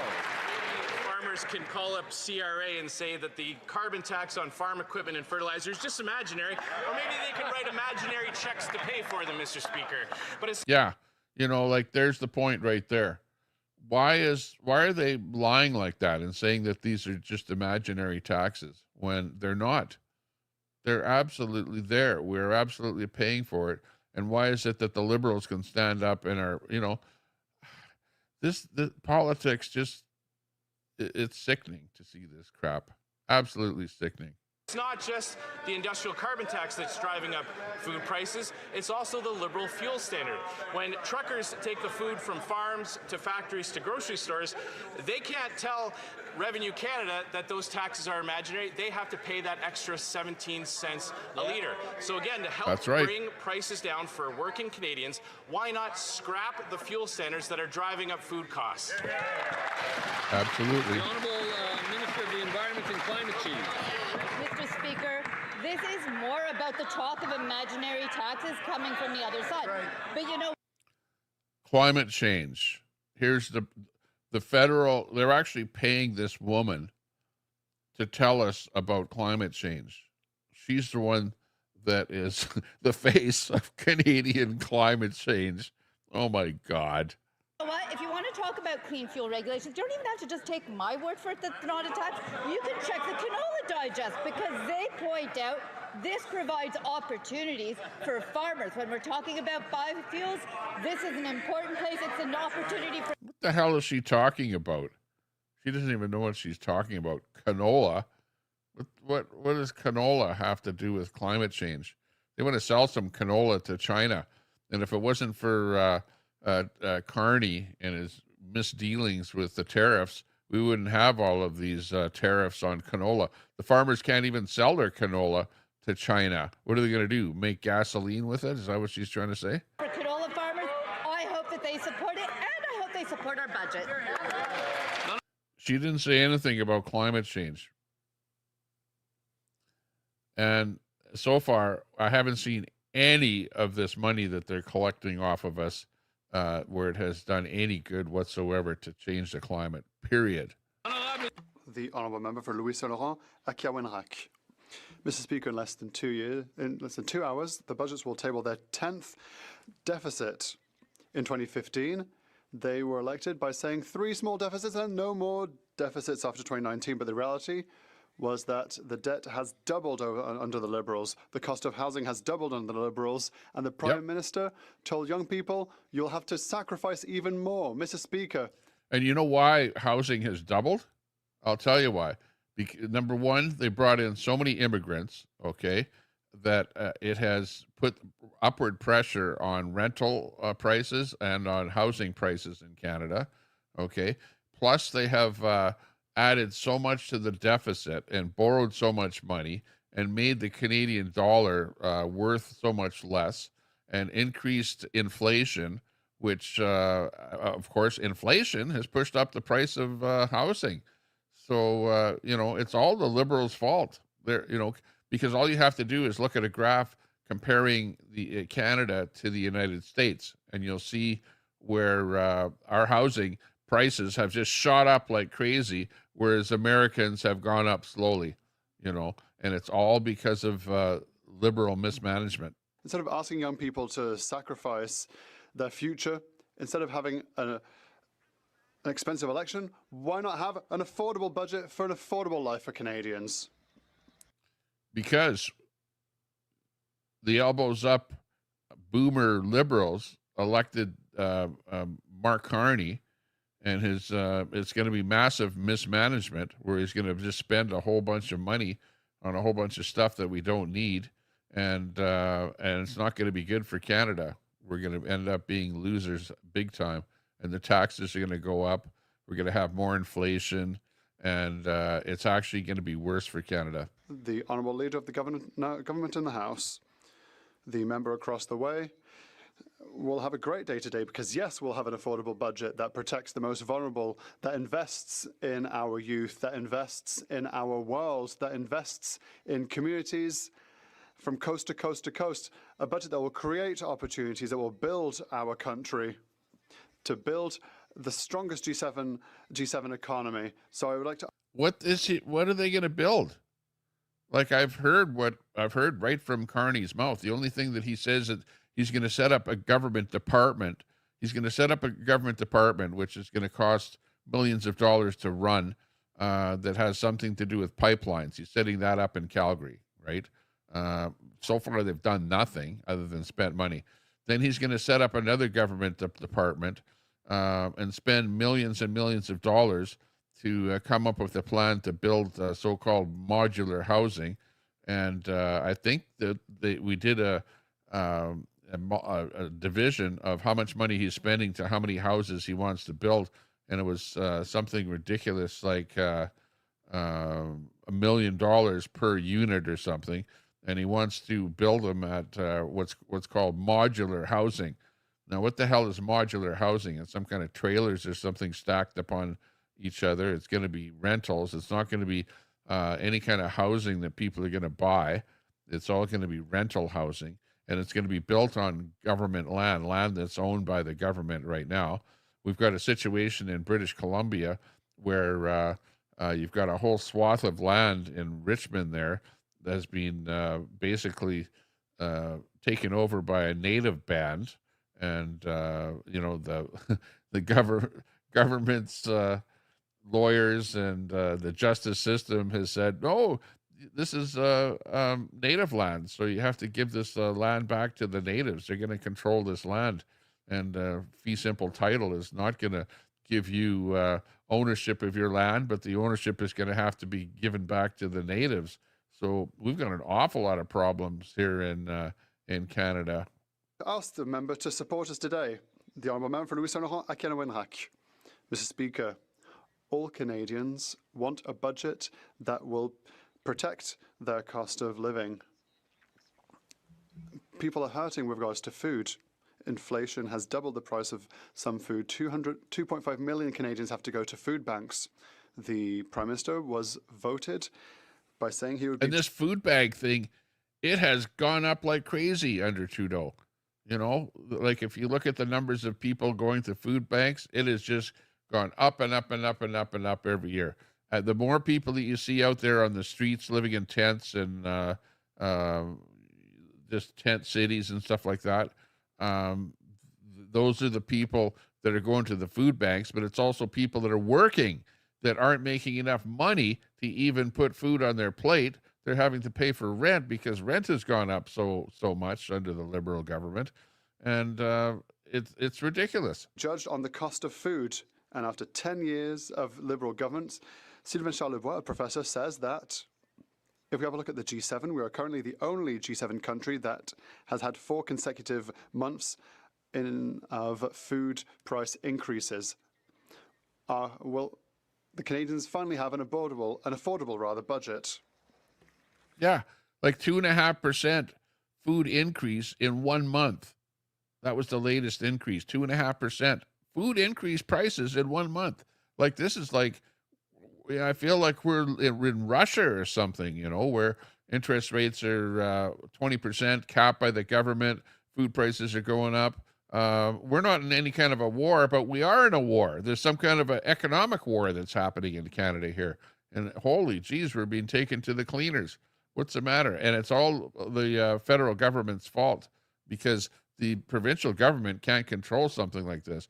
but the federal government can control spending and can control where they're getting their money from. The Honourable Secretary of State. Thank you, Mr. Speaker. Our affordable budget will have historic investments that will strengthen Canada. It will strengthen families and Canadians from coast to coast to coast. These investments will allow us to create jobs and careers for young people. It will allow us to build more affordable housing for young Canadians, and it will allow us to protect support measures that help families.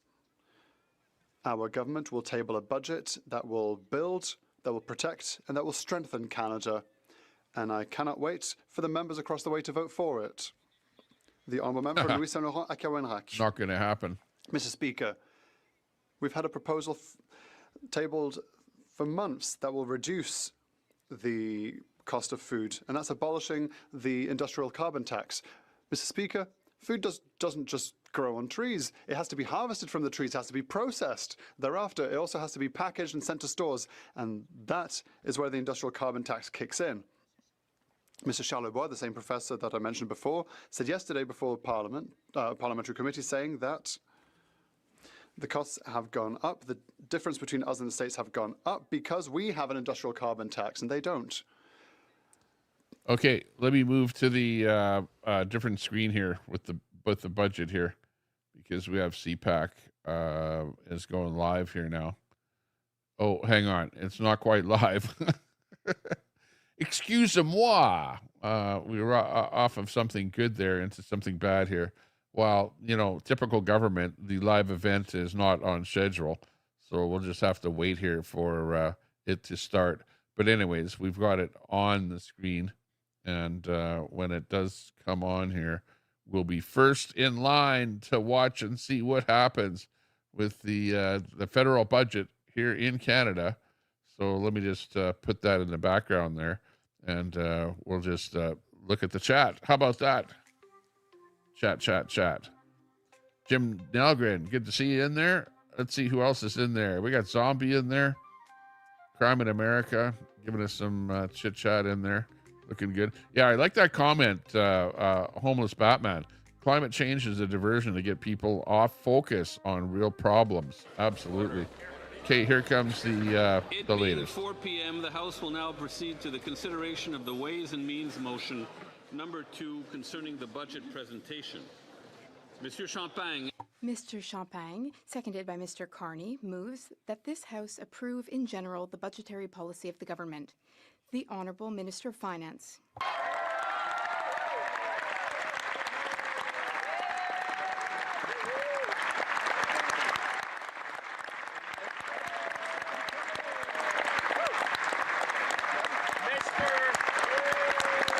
Okay, this is it. This is the big announcement. Everyone pay attention. Mr. Speaker, pursuant to Standing Order 83-1, I would like to table in both official languages the budget documents for this guy's known as 2025, Squeaky. including the notice of Ways and Means motion. The details of the measures are contained in these documents. Pursuant to Standing Order 83-2, I am requesting that an order of the day be designated for consideration of these motions, Mr. Speaker. And with that, I will give that to the clerk. Here. Wow. It's Carney's homework. It's only 6 months late. It should have been delivered in the springtime, you know, his budget. But it's already into the fall here. Shame on you for getting your homework in late, Carney. Where is Carney? Mr. Speaker, honourable members of this House, Canadians. The budget I present today comes at a time of profound change, a time to build. The budget I present today comes at a time of profound change, a time to build. The world is undergoing a series of fundamental shifts at a speed, scale, and scope not seen since the fall of the Berlin Wall. Good thing you got new shoes for the event. The rules-based international order and the trading system that powered Berlin Canada's Wall. prosperity for decades are being reshaped. threatening our sovereignty, our prosperity, and our values. Long-standing supply chains and trade relationships that once ensured stable growth in this country from coast to coast to coast, and good job across our nation, and affordable products are being disrupted. Monsieur le Président, l'impact est... Mr. Speaker, the impact is profound, hurting Talking about Canadian Trump. companies, affecting workers, disrupting supply chains, and causing uncertainty that holds back investment. En fait, le niveau... In fact, the level of uncertainty is higher than what we have seen and felt for generations. It is not a transition. Rather, it is a true generational shift. The challenges are great, but the opportunities for Canada are even greater. Mr. Speaker, but the opportunities for Canada are even greater. No, I don't think so. Opportunities have always been there. Et c'est dans cet esprit que... And in this spirit, today, I present to you Budget 2025. As a former finance minister, also from Shawinigan, so eloquently put it, Humility, but also with confidence, Mr. Speaker. This is Canada. But we haven't seen it yet. What are you clapping about?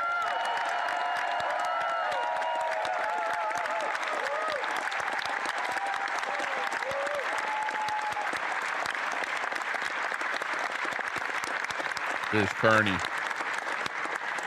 This budget must be generational in its ambition and serve to shape our economy and our nation's future. Il n'y a pas de place pour le retrait. there is no place for withdrawal, ambiguity, or even standing still. Only for bold and swift action. Bold and swift action is We what are. is needed. To weather the storm of uncertainty, we will not lower ourselves, Mr. Speaker. Quite the opposite. We will raise them to catch the winds of economic change because we believe in Canada. Okay, so far rhetoric. What's in the budget? Nous explorerons de... We will explore new markets and sell more of the best of what Canada has to offer. We You've will been build- saying that we will for build months here at already. home stronger industries, nation-building infrastructures, and millions of more homes for Like what? Canadians. We will protect what matters most, our people, our communities, and our sovereignty.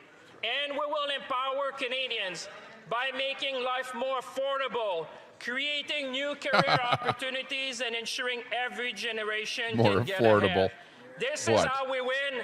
This is how we keep winning, Mr. Speaker. Your budget is not going to make things more affordable at all. Quand les gens When people look back on this budget, they will be able to judge the importance of the choices that we have made. Greater autonomy is and continues to be the best approach to achieve real resilience. It is in this spirit that, through Budget 2025, we are building Canada strong. Mr. Speaker, around the world, tariffs have increased. Growth is slowing, and trade relationships are being tested. All of these constraints are being felt across the country by Canadians in their daily lives. Families are seeing this every week when they do their groceries. Renters see it when they pay their rent. Young people are sending out their resumes, but they aren't receiving any offers as a result of their efforts. In factories, in the fields, and in communities across the country, people feel the current economic challenges. Workers are facing fewer shifts, shorter hours, and in some cases, unfortunately, It layoffs. sounds want to bad. grow, but uncertainty is understandably making them wait. And for many, it feels like opportunity is slipping just a little further out of reach. That's what's happening. That's why we need to act, Mr. Speaker. Mr. Speaker, these are the realities Canadian workers and their families are facing.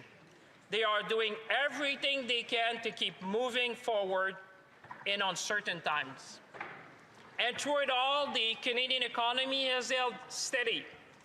Forecasters now expect modest GDP growth of just above 1%. We're the worst in the G7 in Canada. C'est la résilience des Canadiens et des Canadiens. The resilience of Canadians is earning us the respect of our foreign partners. It is this same resilience that gives me confidence in the future. We don't care about respect. This very resilience also gives Canadians confidence in the future. We care about lower taxes and better, more jobs. There are two responses, Mr. Speaker. You can slash the deficit, hope for the best, wait for the uncertainty to unexpectedly disappear, and see if it trickles down, ever comes. That approach to balance the budget this year would have to eliminate vital social programs and all the capital investments needed for Canada's future. We chose a different path, Mr. Speaker, a path that believes in Canada, a path that invests in our country's future, a path that reinforces Canadian values, a path that makes us less resilient on our trading partner, a path that allows us to be master in our own house, Mr. Speaker. We chose Canada. Okay, enough with the rhetoric. Let's hear about the budget. And I hope every member of this House will choose Canada as well, Mr. Speaker. I hope they will all choose Canada, parce que nous voulons tous et toutes être. Because we all want to be masters of our own home, Mr. Speaker. We all believe in Canada, Mr. Speaker. Speaker, when our steel, aluminum, forestry, auto, and agriculture industries were hit by U.S. tariff and trade disruptions, we did not stand by and wait for the storm to pass. We stepped in with the most comprehensive set of trade resilience measures in Canadian history. Yeah, I know, we can see it. This is who we are as Canadians, Mr. Speaker. This is who we are. When times get tough, we stand together because we are Canadian. The government launched the biggest load of bullshit ever. The government launched the Strategic Response Fund that my colleagues have been leading, allocating $5 billion to help sectors impacted by tariffs to adapt, to diversify, and to grow. Businesses can use the fund to invest in the design of new products, retool plans to boost productivity, or offset the cost of accessing new markets. Because we want our industry to succeed, we want them to be able to make this pivot, Mr. Speaker. Because we believe in our workers, we believe in our industry, we believe in our future, we believe in Canada.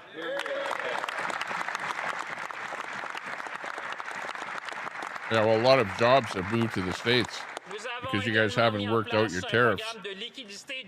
We have also introduced a $1 billion liquidity relief package to help Where's that small money and coming from? medium-sized businesses.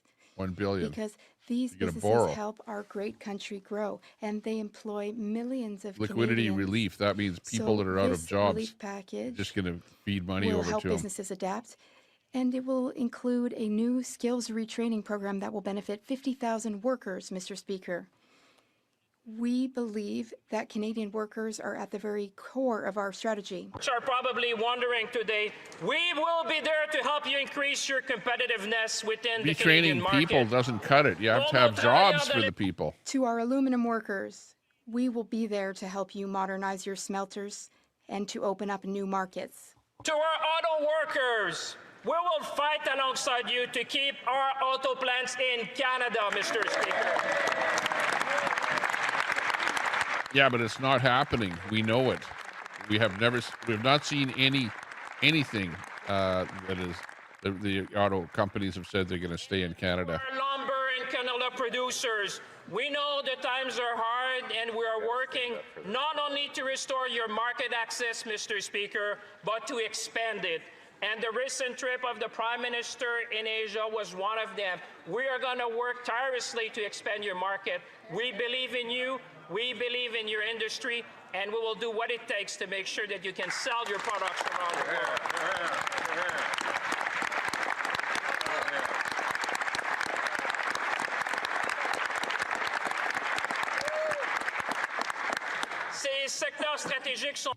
These strategic sectors are at the forefront of this generational change. We will ensure they are strong, resilient, and ready to lead our economic transition, from dependence to resilience. We're going to move this economy, Mr. Speaker, to be more resilient. We're going to move from reliance to resilience because we want Canada to succeed not only today, but for generations to come. We're going to move from uncertainty to prosperity, Mr. Speaker, because we understand that investing in Canada is the best way to ensure prosperity for generations to come.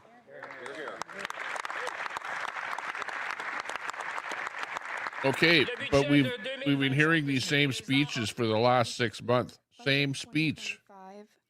Is our Let's hear the budget. It is for all Canadians. It is a plan for resilience. Budget 2025 is rooted in confidence, focused on results, and designed to ensure that Canada not only weathers this storm, but emerges even stronger from it. The words of a previous finance minister, when in 1995 he presented his budget, and he said at the time, our very way of life as Canadians... The reason that Carney isn't speaking is because Carney can't speak French very well. That's why this guy's known as Squeaky, by the way. For Canada, Mr. Speaker, this is one of those times. Et je dirais, Monsieur le Président, que nous... Mr. Speaker, I would say that today we are also facing a unique moment in the history of our great country. The Prime Minister has called on our country to look beyond today's challenges and to embark on a path that will redefine Canada for generations to come. What about Brookfield? Why? You haven't talked because about we believe Brookfield in Canada, yet. Mr. Speaker. The Prime Minister asked each of us to focus on what we can control and to take bold, ambitious action. In the strand of Canadians, Mr. Speaker, I have confidence in our ability as a nation to meet the moment. I have confidence that together we can build Canada, protect our way of life, and empower Canadians like never before, because we believe in Canada, Mr. Speaker. Hear, hear. Yeah, okay. What about the budget? It is interesting to note, Mr. Speaker, and all Canadians who are watching and those with us today would know, Canada has what the world needs and what the world increasingly wants, Mr. Speaker. It goes from our product to our technology to our values. Mr. Speaker, Canada is inspiring the world. We are an energy superpower in both clean and conventional energy. Nous sommes l'un des principaux. We are among the top producers of critical minerals clean energy. and a world leader in artificial decarbonized intelligence. oil. We have unmatched market access, as we are the only country in the G7 with free trade agreements with every other G7 nation. Nous avons les gens. We have the people. We have the resources. No, you don't. You have we a have milk the stability cartel. necessary to prosper and to compete in the new economy before us. Ainsi, Dairy cartel. So, Canada enters this period of transformation from a position of strength. Speaker, the world is changing, but Canada is strong. We're It's going that to dairy build Canada cartel strong that's together. pissing off We're going to empower Trump. Canadians, and we're going to defend our sovereignty, Mr. Speaker. Canadians have done it before. We will do it again.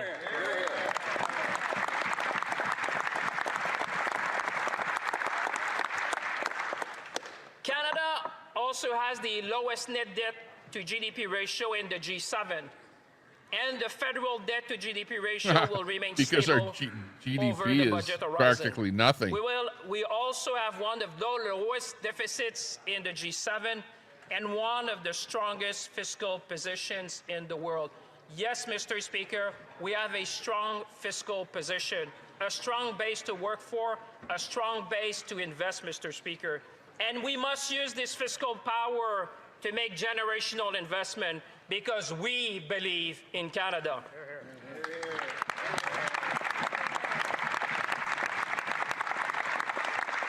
And as the managing director of the International Monetary Fund recently said, both Germany and Canada recognize that in this very testing time, they need to use their fiscal space. In the case of Canada, the Canadian authorities have been very decisive to take action in the context of changing relations with their main trading partner.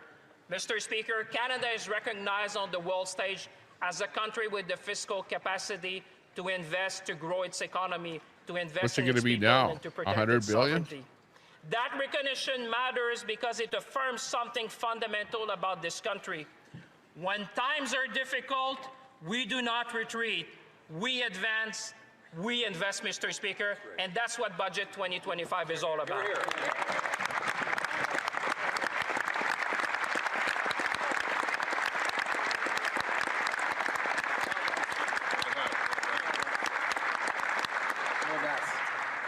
Budget 2025 is a plan to catalyze investments from provinces, territories, municipalities, indigenous communities, and the private sector. With this plan, in 5 years, we will enable $1 trillion in total investment in this country, Mr. Speaker. Enable $1 trillion of investment.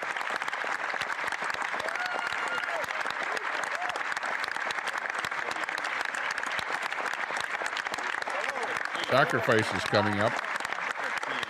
And I know, although the Conservative are silent in their heart, they support that, Mr. Speaker, because I know that they will take the break week to go around and tell their constituent how great we're going to see this country and all the investment we're going to see. Hear, hear. And I know in their heart I can see them. Canada is one of the best places in the world to invest, and we are going to make it even better. Look at our This Canadian fiscal dollar. strength allows us to make historic investments. Certainly not going only up. today. The trend but is not also your friend. for future generations. To Canadians who feel the strain of these times, our message is clear. We will not back down. We will be there for you now and for as long as it takes. We will do what Canadians do best in times of need. We look after one another. We help each other. That's the Canadian way. That's our way, Mr. Speaker.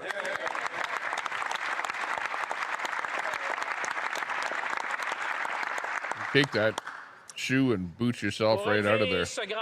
Meeting this great challenge, You got Mr. brand new Speaker, shoes. requires That's both him. ambition and discipline. We need to be ambitious in our investments and rigorous in our spending.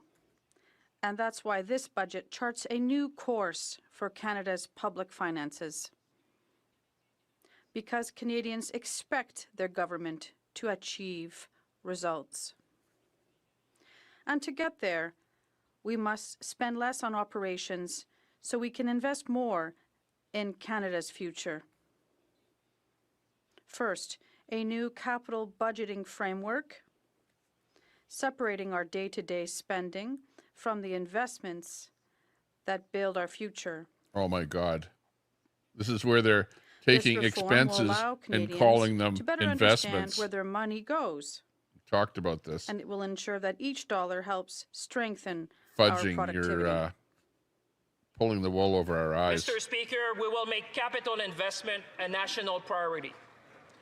Capital spending Better is still budgeting spending. also means presenting the budget at the best time. Doesn't matter where you're spending money. It's From still now an on, expense. the federal budget will be presented in the fall, aligning with the construction season and better supporting provinces, municipalities, as well as contractors in the delivery of their project. Build this country, and we have a lot to do, and we're going to do it together, Mr. Speaker. And what you see in this budget and in this Prime Minister is that we have a roadmap, Mr. Speaker, to build Canada strong. We understand that there's things we need to do on our side to make sure we can build like never before, and this is the plan to do it. Second, it's all about discipline. The Prime Minister has been clear. Canada's new government will spend less so we can invest more.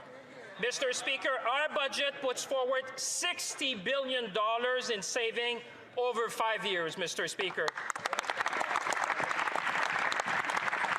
How are you going to do that? Canadians have been tightening their belt for quite some time, and it's only natural that we put our house in order as well. And we're going to make sure to the exercise we've done, Mr. Speaker, we found these savings, we did the hard work, we took the tough decision, but you know what? That's what Canadians expect from us. We have a strong mandate. They tell us, do what must be done. That's what we did, Mr. Speaker, and we're going to continue to do. So let me be clear. We are protecting the vital services. While we did that, Mr. Speaker, let me be very clear for all the Canadians watching at home. We are protecting the vital services that you rely on, including childcare, dental care, farmer care, because those are essential and vital for families across our nation. So what's he going to do? Is he going to axe a whole bunch of government employees? He didn't say how he's going to do it.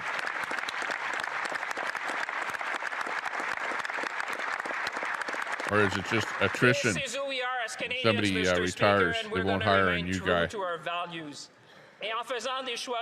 And we are making responsible and pragmatic choices to reduce inefficiencies and focus government initiatives on our core priorities. Called the Government Comprehensive Expenditure Review, we are focusing investment on initiatives that meet their objectives and complement rather than duplicate services delivered by other levels of government.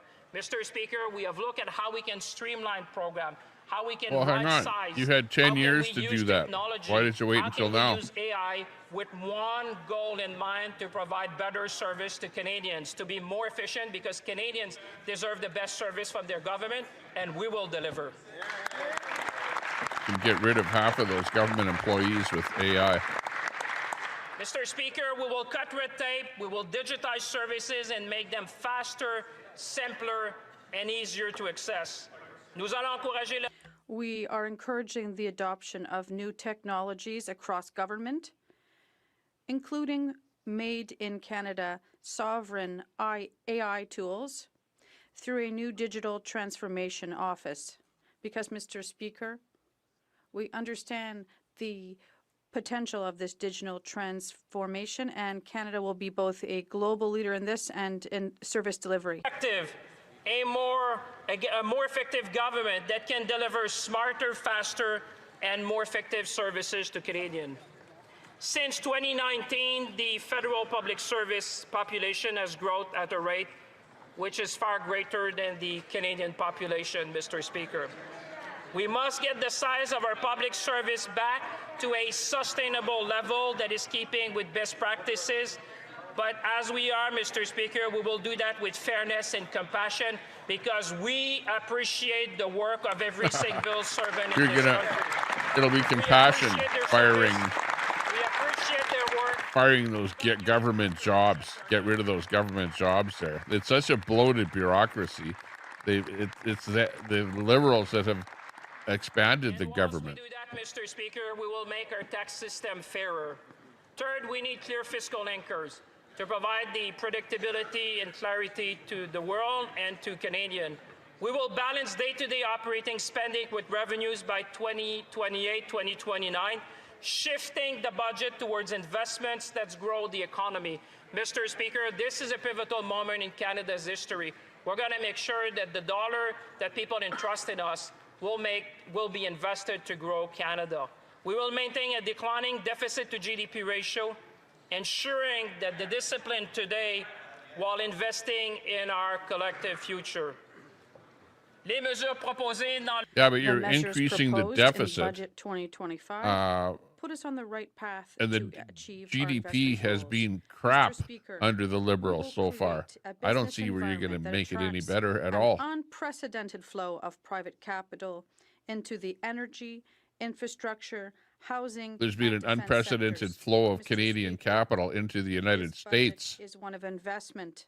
And Carney said even more is going to flow into the States. For this generation and future generations, Mr. Speaker, this is because we believe in Canada.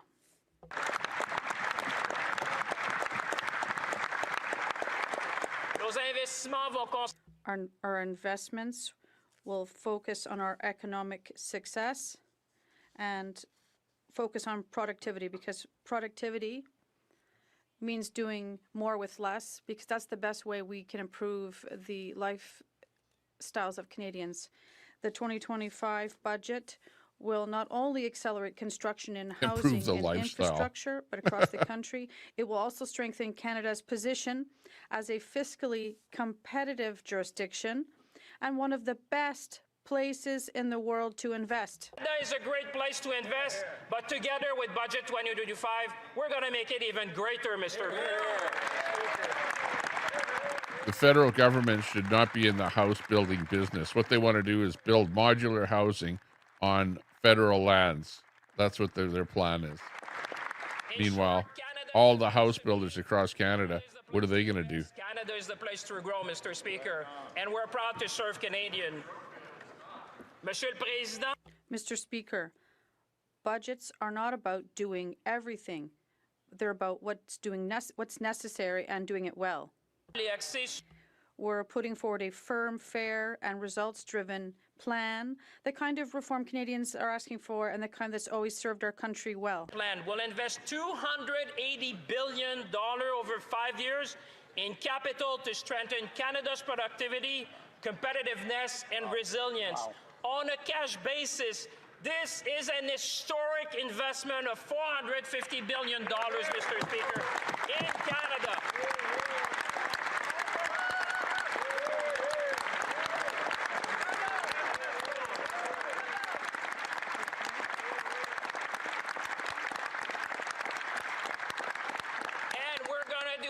Because we believe in Canada, we believe in Canadians, we believe in our workers, we believe in our future, Mr. Speaker.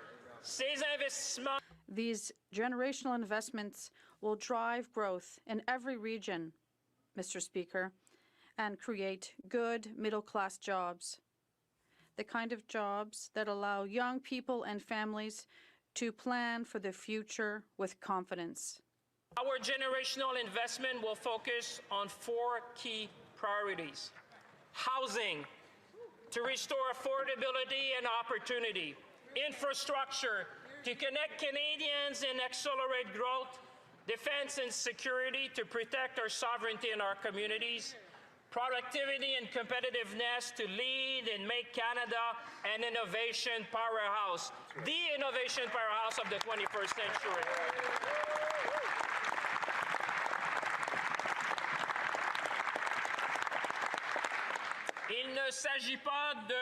And these are not abstract priorities. They are the foundations of a stronger, more ambitious and competitive Canada, because we believe in Canada. Mr. Speaker, our task now is to turn our fiscal strength into national purpose. For generations, together, Canadians have undertaken major projects that have connected our regions, energized our industries, and defined our identity. For more than 1 century, Mr. Speaker. The Economy Act adopted last June continues that tradition, a very proud tradition.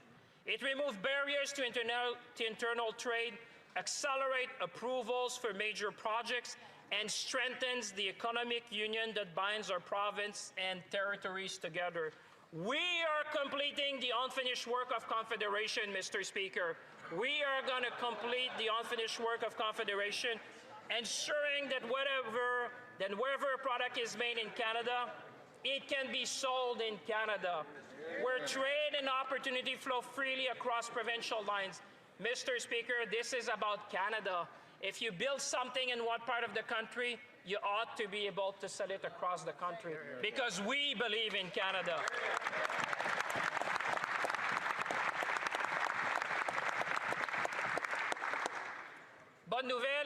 Good news, our government won't stop there, but also launch the next generation of nation-building projects. Highways, airstrips, ports. This is business investment per capita. Americans are blue, Canada is red. Century of Canadian growth. And thanks to these investments, and it's not going to get any better. Regions, strengthen supply chains across the country, and create hundreds of thousands of high-paying jobs in every region of this big country. Structure Fund, Mr. Speaker, will expand possibilities and opportunities like never before in Canada's north, Mr. Speaker. We should all be proud as Canadian. We're going to make historic investment in Canada's north. This is a great moment for the country. I don't think so. I don't think so.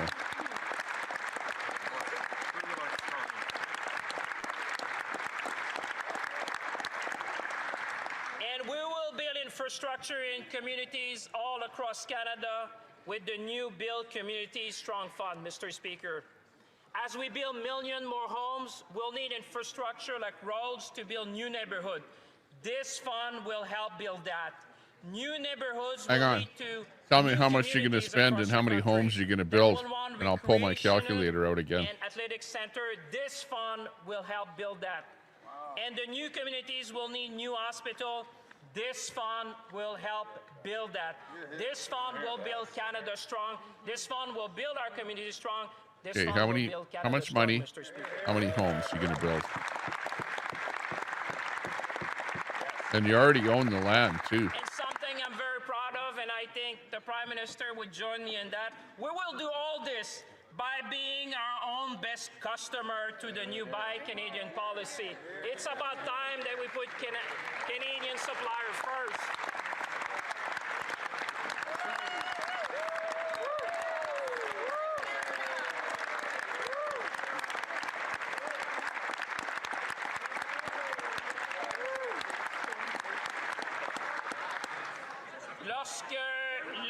When the government buys, Canadian suppliers will be our first choice whenever possible. Full stop. Because we believe in Canada. We will use Still made by our In other words, workers in don't buy Hamilton American. and Sault Ste. Marie. Nous utiliserons We will use aluminum cast in Saguenay-Lac-Saint-Jean, Bécancour, and Kitimat, and we will use softwood lumber cut in Thunder Bay, Prince George, and even in my region of Latuque. Yeah, this is the budget, Allie. workers. We will support our country.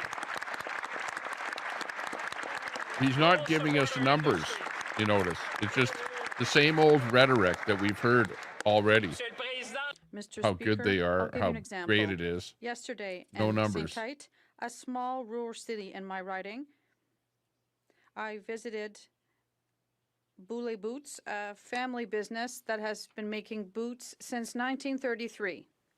I even had the opportunity to build part of the shoes that I'm proudly wearing today with the help of many skilled workers. A reminder of the craftsmanship and pride that make the Canadian manufacturing industry so strong. There's the boot he's Mr. talking Speaker, about. The shoes I proudly wear today are the same ones worn by RCMP officers. Well, it's not nice. You mean the ones that didn't want to prosecute Trudeau? Okay.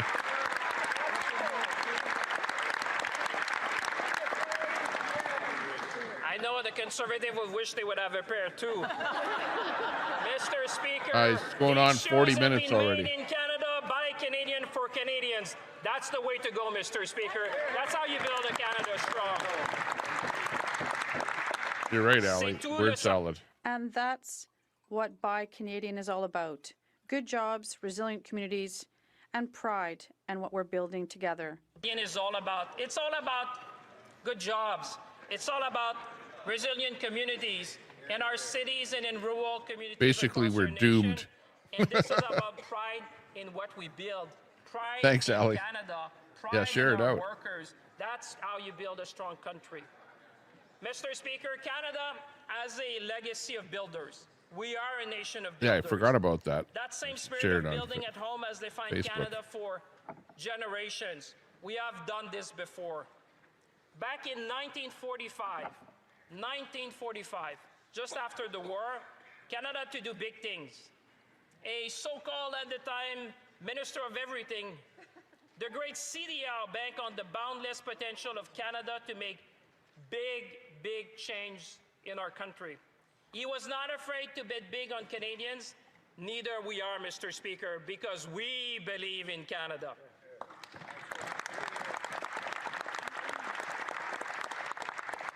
This budget is guided by the strong conviction that Canada must remain a nation of builders, of infrastructure and of innovation, of trust in public institutions and hope for generations to come. This nation knows how to build.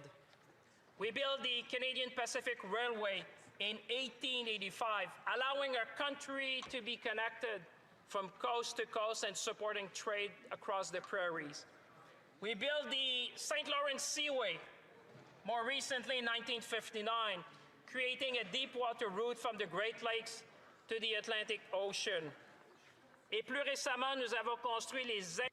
And recently, we built the James Bay Hydroelectric Facility in 1985, providing abundant clean energy to power Canadian industries and enabling Canada to become one of the world's top producers of renewable hydroelectric energy. Mr. Speaker. Of Canada, that's why we want to build a Canada strong together. Each generation has taken on its share of the work and left the next generation stronger for it. We will do it again because we believe in Canada. Hear, hear.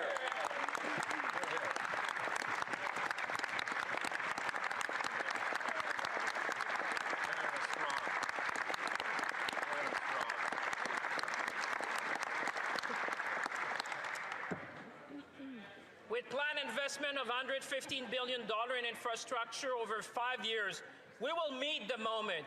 That's what Canadians expect from their government. They know what's going on. They want us to meet the moment, and we'll meet that moment. And we will build the backbone of Canada's next economy. Our task is simple, but it's profound. To turn plans into projects, to turn projects into careers, and to turn careers into prosperity, Mr. Speaker. That's what we are committed to do. That's what we will do with Canadians across the nation. And to do so, we will do that in a way that protects our future. Yeah, so far, no numbers. And also protect our nation. No numbers, Ali. And also protect our core values. Building How much money are they spending? With It's not saying. people whose stewardship and knowledge of the land continue to guide us today. Because we do not just build for ourselves.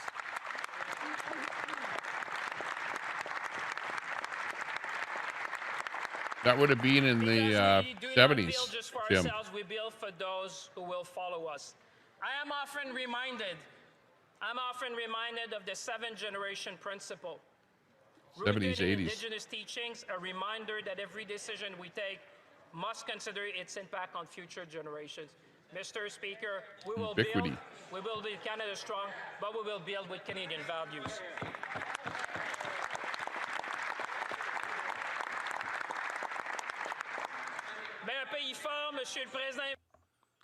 Mr. Speaker, a strong country 1985, invests not only in its okay, economy, yeah. but also in its identity. That's when things started Over picking the up. past year, Prices started Canadians going have up at shown 85. What Canada is truly made of. And interest rates started When going down. global uncertainty tested us, we looked to each other. People asked where their food was grown and chose to buy from local Where's the farmers food coming and from? The producers. food bank. Families traveled across the country and rediscovered its beauty from coast to coast to coast. Communities rallied around Canadian businesses, creators, and workers. That, Mr. Speaker, is what it means to be Canadian, to stand up for one another, to build together, and to take pride in what we make, grow, and create here at home. That is what it means to be Canadian, That's low cost, Mr. Speaker. Ali. And that is why we are here to defend Canada. We are a bilingual, diverse, and compassionate country. Zombies shaped by came back. reconciliation, equality, and respect. Mr. Speaker, we believe in a strong Canada.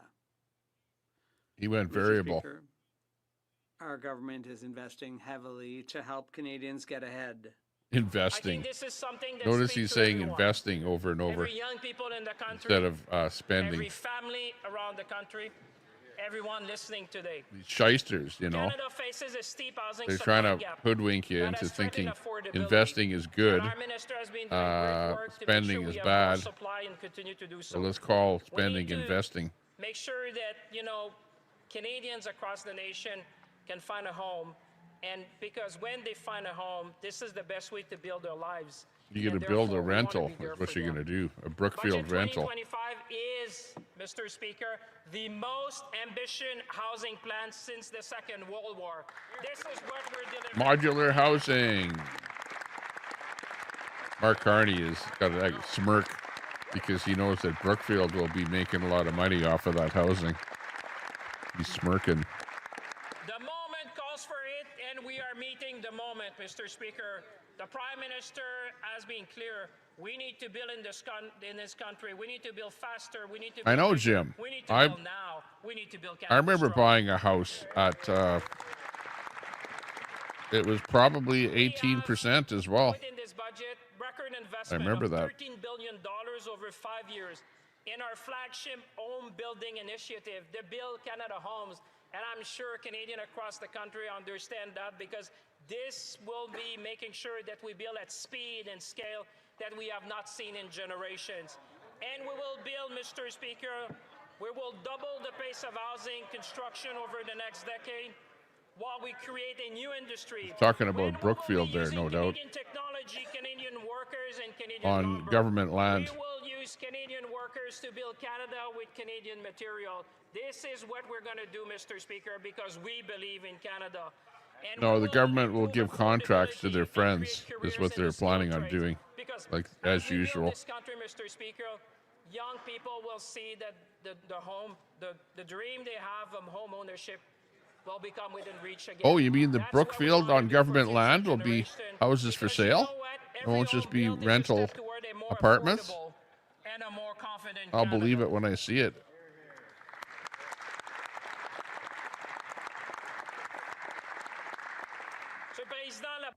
Mr. Speaker, affordability isn't just about housing.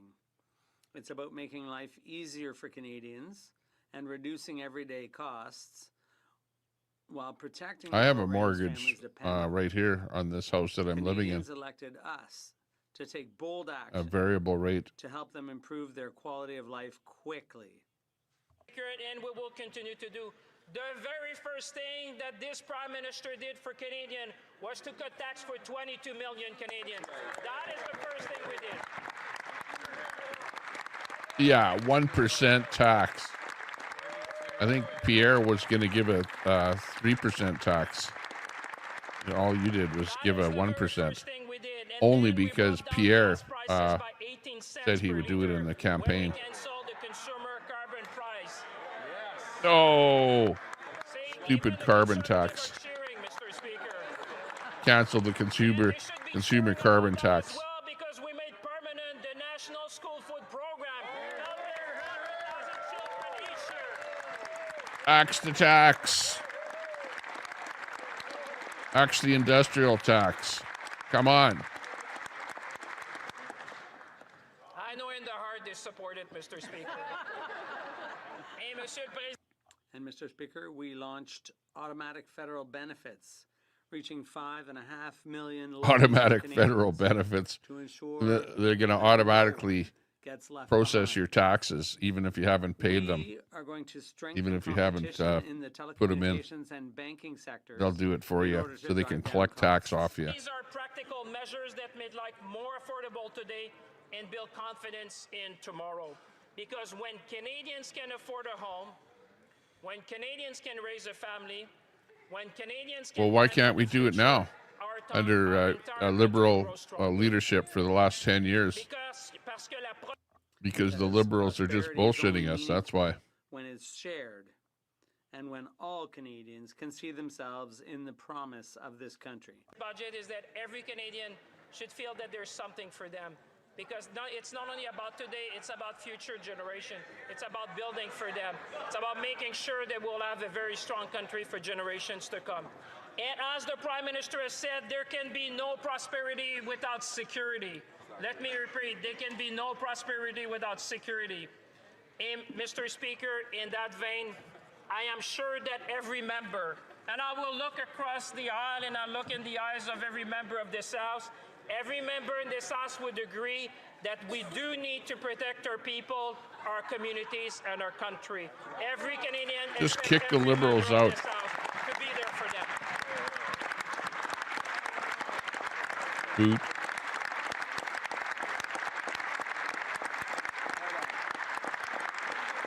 When it comes to security and our sovereignty, Mr. Speaker, we all should be rising and defend what we're proposing. Because, Mr. Speaker, a confident nation that protects its sovereignty at home and its interests abroad through strength, stability, and partnership with allies, we share our values. This is what we're doing, Mr. Speaker. And with $30 billion over 5 Here's years, your ally. Budget 2025 represents the largest defense investment in decades. Mr. Speaker, yes, let's cheer our people. Which is only necessary because the Liberals have not been funding defense in such a long time. That's why you have to balloon it out today. I have even more good news, Mr. Speaker. We will meet our 2% NATO commitment this year. We will modernize NORAD. We will reinforce our Arctic defense. And we will equip our brave men and women of the Canadian Armed Forces with the infrastructure and technology that they need. Mountain Woman. Good to see you.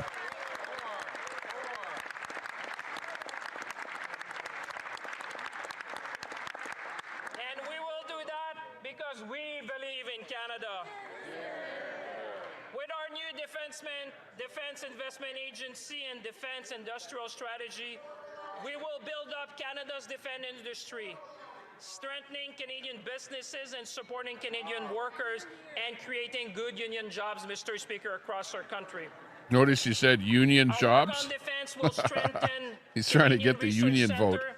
It from will the strengthen NDP. Canadian communities in the north, working with our Inuit and First Nation partners across our country by building dual-use infrastructure like ports and runways to make sure that every community, when we First invest, can Nations. benefit, Mr. Speaker. First Nations are going to be owning all of BC right away.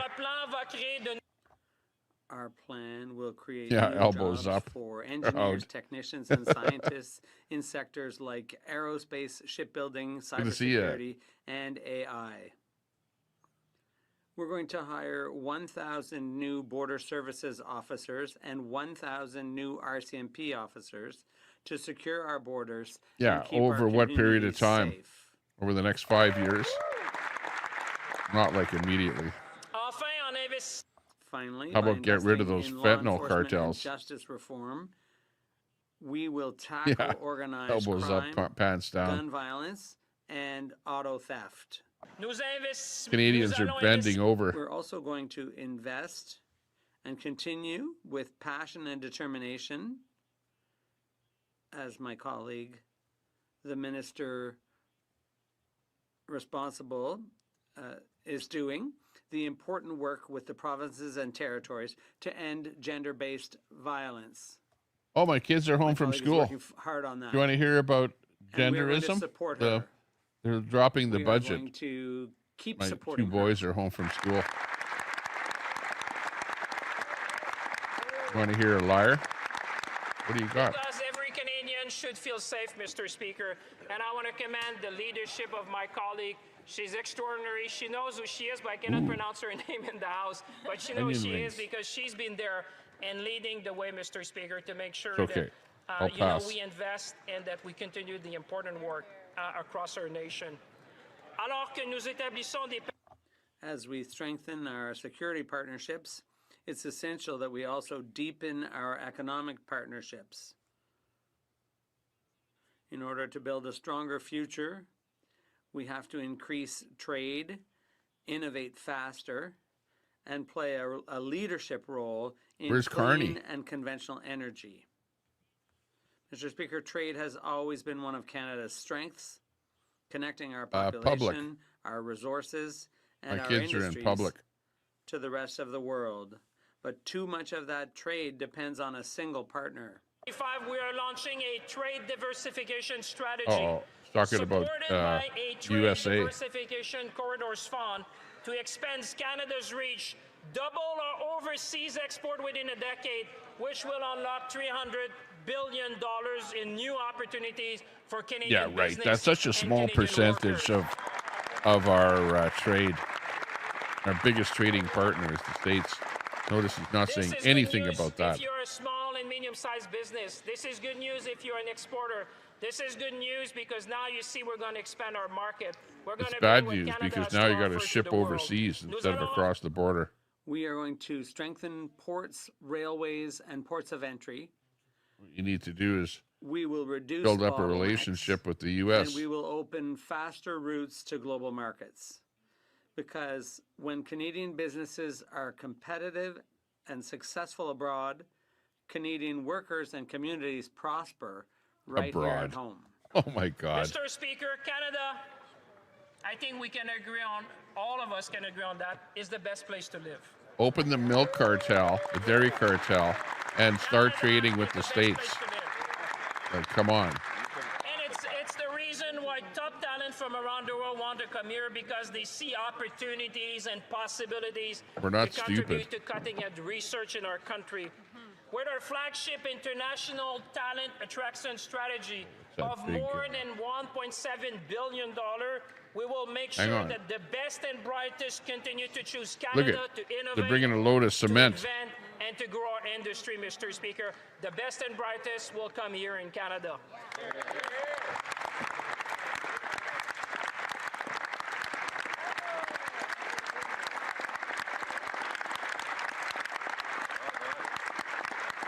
This is how you build a Canada strong, Mr. Speaker, by making a generational investment of $115 billion over 5 years in measures that will drive productivity and competitiveness. We will supercharge growth in Canada and become the strongest economy in the G7 because we believe in Canada. Let me be clear to all the Canadians watching at home tonight. Productivity is not about working harder. It's about working smarter. It's about working smarter. It's about how well we mobilize ideas, how well our workers, how well we can mobilize workers, investment, and innovation to generate growth. It's what drives up the wages in our country, improves living standard, and strengthens public services, Mr. Speaker. For too long, Canada's productivity has been lagging, a challenge we can and must overcome. Under the Liberals, what do you expect? Our GDP is being the worst in a lot of countries, not just the G7. AI will play a key role along with quantum and other advanced technologies to put Canada on a path of sustained growth. It's the very first country in the world to have an AI national strategy and an AI quantum strategy. We know how to lead. We have some of the best researchers, and some of them have won even Nobel Prize, Mr. Speaker. We have the brain, we have the capacity, we have the will. We will lead, Mr. Speaker, because we believe in Canada. Okay, here's the GDP. Look at Canada is even worse than Russia. Like, really, honestly. Like, these guys are just the worst for running the country. The worst. Absolutely. The worst. Of measures. The first is our productivity super deduction to create the right climate for businesses to invest in new machinery, equipment, and technology. A bold expansions of projects of national interest in artificial intelligence, in clean technology, and in advanced manufacturing. We will turn Canadian innovation into industrial strength. And we will enhance tax incentives for Canadian builders to conduct research and development in this country and make it seamless for them to apply to these essential tax credits that will drive innovation and productivity. Mr. Speaker, this budget 2025 is about productivity and competitiveness. This is about a roadmap for Canada to be the place to invest. It's already great. We're going to make it greater together. Yeah. Here's the real GDP. You see Canada? Look at where Canada is. The bottom. Wondering what it means to them. The bottom. Let me make it very concrete. Like really. As I said earlier, this budget will unleash The Liberals are just garbage for running Canada. Absolute garbage. That would boost average wage in Canada by some $3,000 a year, Mr. Speaker. That's what it means for workers. That's what it means for families. That's what it means for Canadians. How are you going to boost average income? Did you say by $3,000 a year? Come on. You believe that? How the hell is that going to happen? It would add $15 billion to federal revenues that can support healthcare, lower your taxes, and pay down Canada's debt.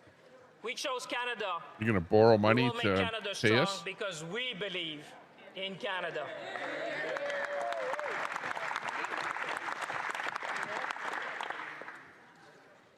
Throughout our history, Mr. Speaker, we have opened our doors to the world.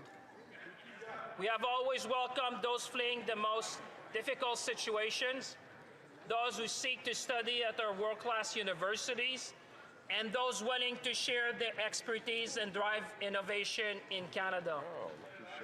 Those who wanted to contribute to Canada. Mr. Speaker, Too we are expensive taking to buy back from control stores. over the immigration system and putting Canada on a trajectory to bring immigration back to sustainable levels, allowing us to fulfill the promise of Canada. Yeah, right. You're the ones that ruined immigration in Canada. Bringing in way too many people. You're going to restore immigration. Well, who ruined it? You know, like, you're going to fix everything that you did bad for us. Oh, okay. We should keep you in power then.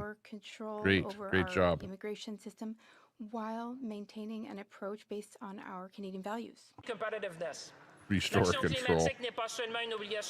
Climate action is more than just a moral duty. It is Trudeau called us necessary. racist In for order to pointing out foster too much immigration. competitiveness Don't you remember and that? growth, we must be a leader in the low emission economy. Low Our emission. climate competitiveness Oh no. strategy Carbon turns bullshit. Canada's natural wealth, like our critical minerals and clean energy, into lasting Clean prosperity. energy. Oh. Reducing our emissions is essential to Decarbonized protecting oil. the competitiveness of Canada's energy sectors. We don't have clean energy. We are We don't introducing make a solar comprehensive panels. suite of clean We don't make economy windmills. investment tax credits, measures that are already generating billions of dollars in private capital for projects in hydrogen, carbon capture, and clean Oh my electricity. God. Mr. Speaker, Canada is Hydrogen a place is to a invest, loss. but we understand Carbon also capture that is bullshit. This is not only Plant the right more thing trees. to do, but it's the smart thing to do. And I want to Don't commend the spend work money of on my carbon colleagues capture. who have been leading the What a effort waste of on money. that. Because these Carbon investments credits. will allow It's us all to modernize scheme. It's our a networks. net They will net zero allow us to carbon have Carney scheme. project of national interest, and they will also make sure that we connect Canada with our electricity network. Monsieur le Président, devenant un chiffre de fil mondial. Mr. Speaker, Electricity by becoming pipeline. a global leader in clean technology and clean energy, Canada can strengthen its competitive advantage. All and bullshit. Canada can also help our industries thrive in the global economy. Talk about our youth, Mr. Speaker, because our youth is the future of this nation. Nous avons au Canada les travailleurs les plus There's no In jobs Canada, for the we have youth. the most skilled and talented workers. There is no as well jobs. as the most educated workforce in the world. All of We the can all be very immigrants proud have of that. taken the I jobs. know my There's colleague no Johnny, jobs.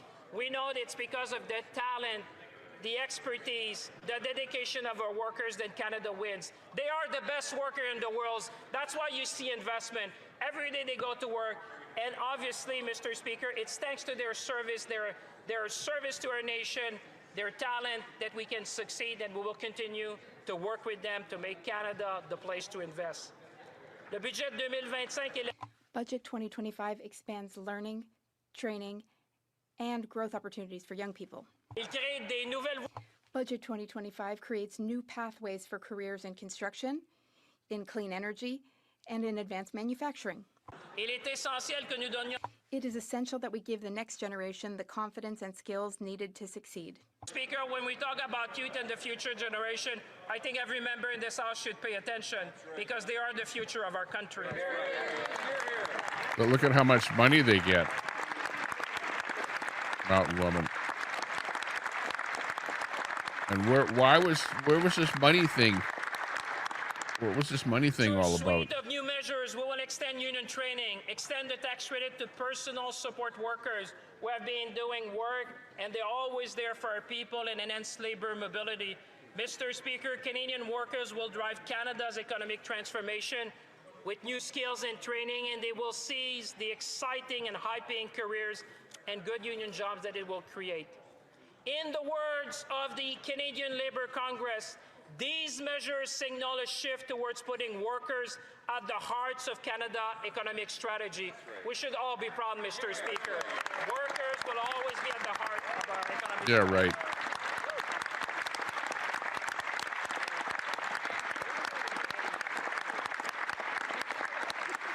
This is how we give Canadians the tool they need to shape the future. This is how we build Canada strong. En conclusion, Monsieur le Président. To conclude, Mr. Speaker, the budget that I am tabling today is our framework for Canada's future. It is a roadmap to prosperity and resilience. It all comes down to a choice between two visions. One vision of resignation, a vision that would scale back the vital support Canadians rely on, make it harder for families to find a home, and leave our country more vulnerable. Notice he said find a home, not own a home. Vision, one rooted in confidence in Canadian, and in the belief that by making generational investments today, we can build No such thing as owning a home anymore. By putting more money in people's pocket, by ensuring every Out of Canadian budget. can retire with dignity, by making the dream of homeownership a reality once again, by building the infrastructure our city needs to grow, by keeping our community safe for our children and our parents. That is the path we choose, Mr. Speaker. That is the path Okay. of Budget 2025. Where's the money? We want to hear. I want to hear how much money that you're spending on this budget. So far, you haven't said one thing that we didn't already hear for 6 months already. How much money are you spending? Let's hear the numbers. It's a good sign. It's a good sign. Budget 2025 makes our choice clear. We choose confidence over resignation. We chose to They're all empower laughing at Canadians him. to build this country together and protect what we hold dear. Monsieur le Président, il s'agit d'une question. Mr. Speaker, this is about confidence in ourselves, in our There is capacity to none. adapt, and in the promise of this great country. That builds, protect, and empower. It's about moving from reliance to resilience and from uncertainty to prosperity. Let's seize the moment. Let's build Canada strong, because we are and will always be the true north, strong and free. Vive le Canada! Yeah. And when it's all said and done, my young son couldn't find a job all summer. Now he finally found a job working as a janitor at a school. And you know how much money it pays? Nothing. Because it's just work experience where he has to work for nothing at the school as a janitor. That's the kind of a job that my son has got.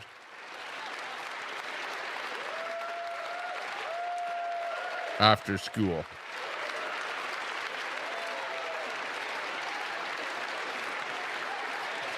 Can't even work at a McDonald's. They're not hiring.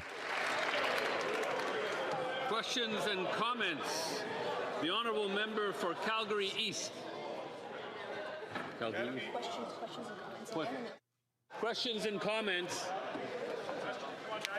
Questions and comments.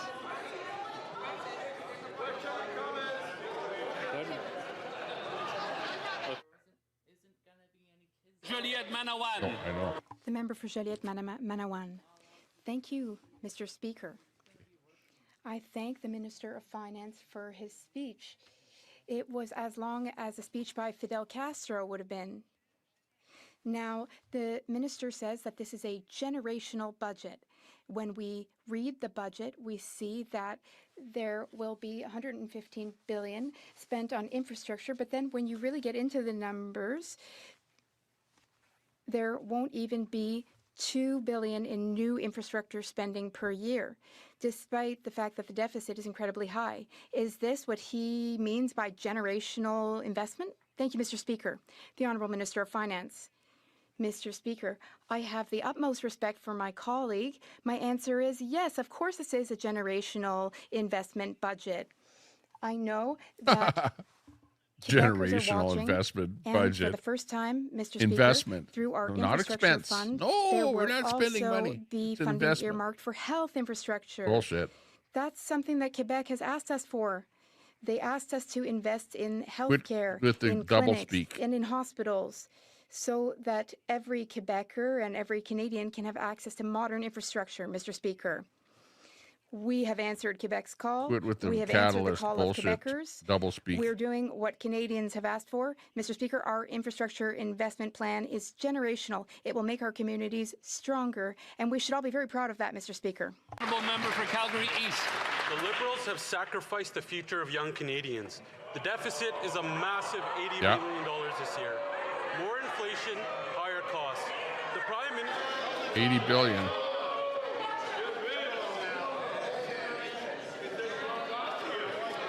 Who's complaining about that? He's just telling it the way it is. Why are the Liberals pissed off? Member for Calgary East from the top, please. Numbers don't lie, Mr. Speaker. The Liberals have sacrificed the future of young Canadians. The deficit is a massive $80 billion this year. Wow. More inflation, higher costs. The Prime Minister $80 promised billion. he would spend less, There and you go. again broke his promise and Finally, is we spending hear a more. number from He's forcing the young Conservatives. Canadians to sacrifice more so he can spend more. After 10 years of this Liberal government, housing costs have doubled. Food bank usage has doubled. Youth employment is the lowest it's been in 25 years. The cost on the interest of this government's debt is more than GST revenues or what goes to provinces in healthcare transfers. And today, the finance minister had a choice to make. Food prices could have came down. They could have been cheaper, but again, he refused to do this. The Liberals kept in place their industrial carbon tax, their food packaging tax, kept that the clean tax fuel on. standard, and added $18 billion of inflationary fuel to the fire. Why did the finance minister leave in place Liberal hidden food taxes and force higher food costs on single mothers, seniors, and young Canadians? Exactly. The Honourable Minister of Finance. Mr. Speaker, we made a clear choice. We chose Canadian, Mr. Speaker. That is the thing. What? I know the budget has many pages. Maybe my colleague missed a chapter, Mr. Speaker. But let me help him because we have a bit of time. We have a bit of time. Mr. Speaker, we made the choice to invest in Canadians. We made the choice to protect and build our communities. We made the choice to invest in our young people. We made the choice to invest in our worker. We made the choice to invest in housing. We made the choice to invest in infrastructure. We made the choice to invest in productivity and competitiveness. And We to made leave the food choice to prices invest in our high. defense, That's what he's Mr. talking Speaker. about. And What I about hope food that they will prices? see and their concern will be watching. Will they make the choice to invest in Canadians as well? On this He side didn't of the even House, answer the answer is clear, question. Mr. Speaker. He's on a We will complete take different notice from rant. the Conservative. He's talking about food prices. You know, that's what I hate about these guys, is he brings up one topic and talks about food prices, and then he comes back with, we made Canadian better, this, blah, blah, blah, blah, blah, blah, blah, blah, blah. Nothing about food. Arthabasca. Mr. Speaker, even ratings agencies are now sounding the alarm. For the first time in 30 years, do you know what, Mr. Speaker? Quebec's credit rating has been downgraded. Why? Because investment spending is beyond what Quebecers can afford. Do you know what else? There you go. This Liberal government is doing exactly the same thing, with capital spending beyond the ability of what Canadians can pay for. You're going to have to pay This higher government interest has rates. already swiped our children's credit cards, our grandchildren's credit cards, and now even our great-grandchildren's credit cards. After 10 years of Liberal deficits, the Liberals have mortgaged the future of an entire generation. Canadians have had enough.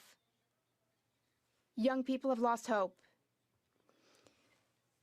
How long will this government continue to dig itself deeper into debt on the backs of our children to finance its inflationary spending? Absolutely. The Honourable Minister of Finance. Mr. Speaker, all right. Let's give them a chance to understand what we're saying. There is a difference between operating expenditures and investment, and he should be happy. Everyone should be happy that we will be investing in infrastructure. It's the old there investment may even trick. be investments in health infrastructure, Bookkeeping Mr. trick. Speaker. It's an investment, the plan not we an are putting expense. forward today is an investment Bullshit. plan. It is a generational, once-in-a-generation budget, Quit once-in-a-generation investment. Mr. Speaker, we hope that Canadians tuning in at home understand that we need to invest in our prosperity for the future. We need to invest in our young people, in our workers, in our industries, and in Canada. We must invest in Canada because on this side of the House, Mr. Speaker, we believe in Canada. The Honourable Member for Repentigny. Oh my God.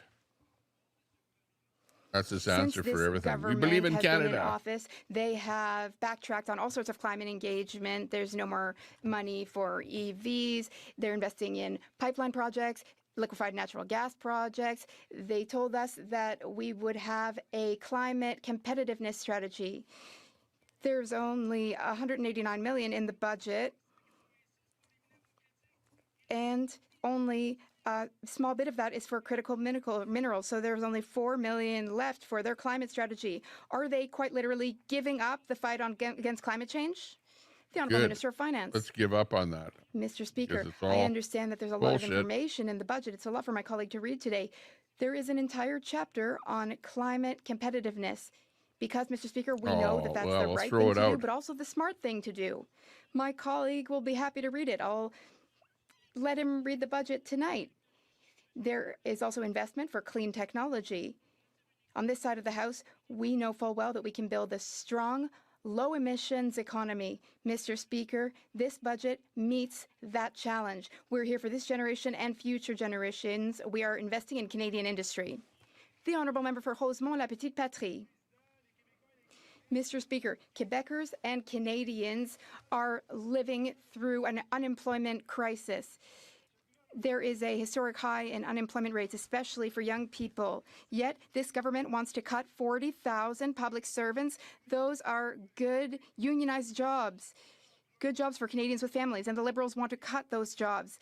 Each of those public servants are providing services to Canadians and to Quebecers who need those services. During the election, the Prime Minister promised that he would cap the number of people employed by the public service, but not cut positions. Why is the Liberal government breaking its promise and cutting good jobs and services because that's at a a time drain when on people need our them the economy. most? The Honourable Way Minister too of many Finance. people in public service. Way too many. Mr. Speaker, I thank my colleague for his question.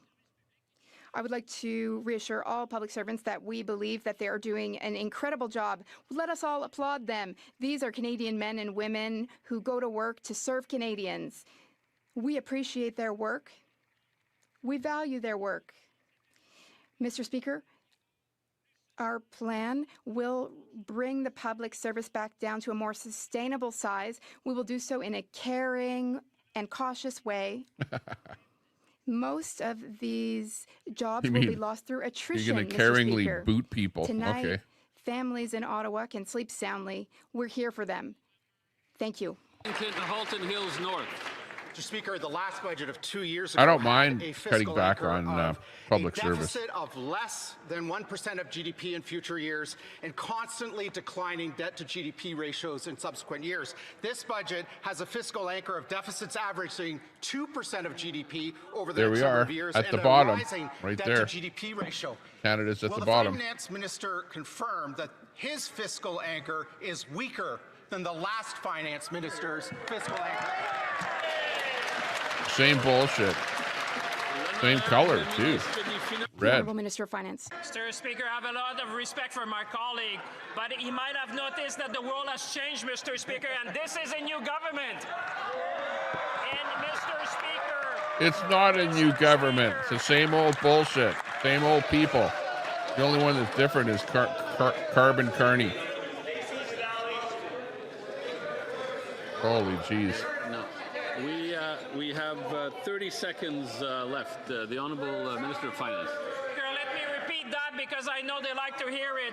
Canada has the strongest fiscal position in the G7, Mr. Speaker. Not only we said it, but the director of the international Look, we're at the monetary bottom funds of this and chart. Canada and Germany stand out, Mr. Speaker. We're at the We have bottom. the fiscal capacity to What a invest. bloody liar. We're going to build this country. We're going to protect this nation. We're going to build Canada strong together.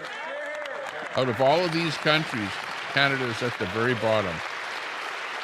Per capita growth, real GDP. Whatever he's trying to say, he comes up with a fact or a figure that is not reality. Mr. Speaker, I congratulate Finally. the minister for presenting his first budget speech, but he spoke for quite some time. And given this Liberal government is adding almost $10 billion to our national debt every hour, it must be the most expensive speech in the history of this parliament. Minister for his first budget speech. It was a very long speech. And given that this government is adding about $10 million to our national debt every single hour, I think we can say that while talk is cheap, it's very expensive when a Liberal finance minister does it.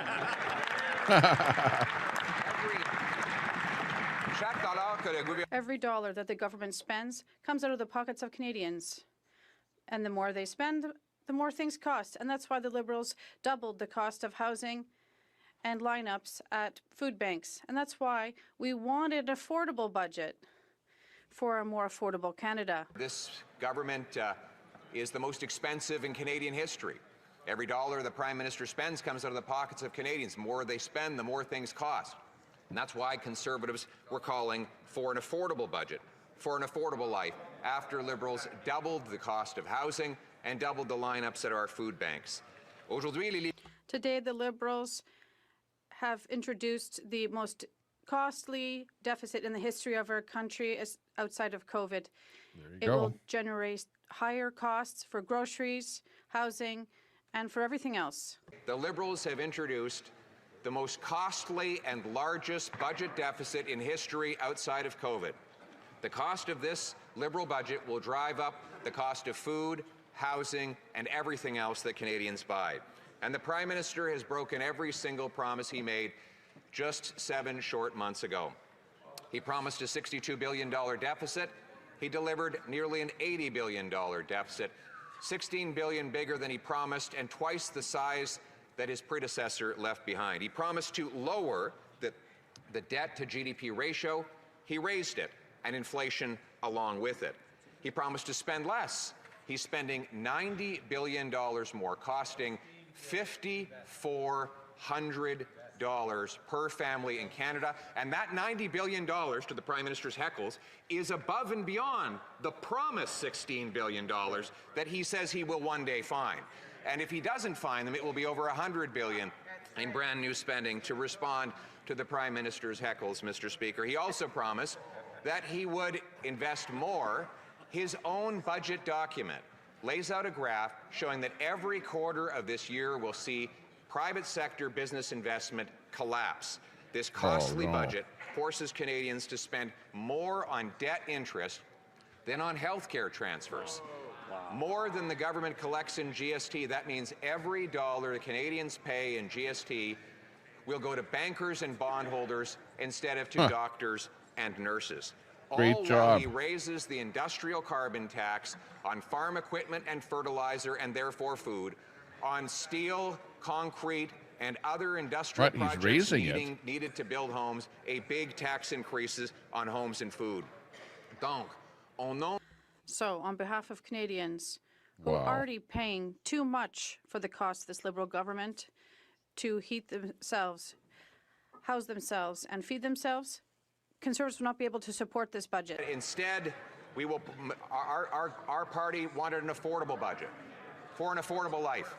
And on behalf of all the Canadians who can no longer afford to eat, heat, or house themselves because of Liberal inflation, we Conservatives cannot support this costly Liberal budget.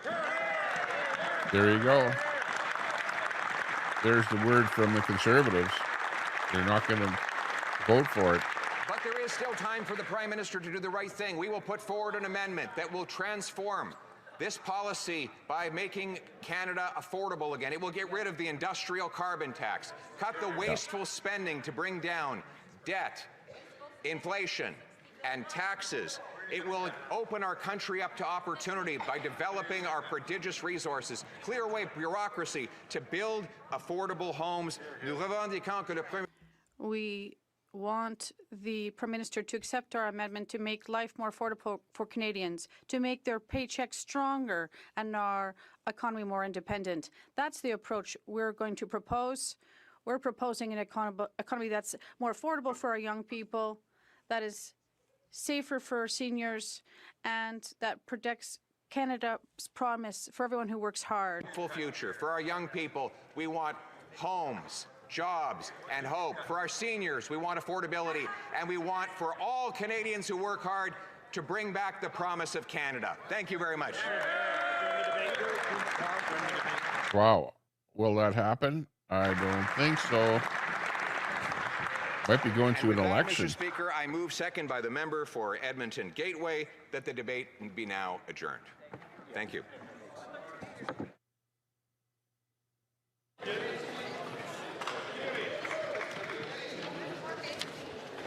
Mr. Poilievre, seconded by Mr. Upal, moves that the debate be now adjourned. Pursuant to Standing Order 83-2, the motion is deemed adopted and the House stands adjourned until tomorrow at 2 p.m. pursuant to Standing Order 24-1. Thank you.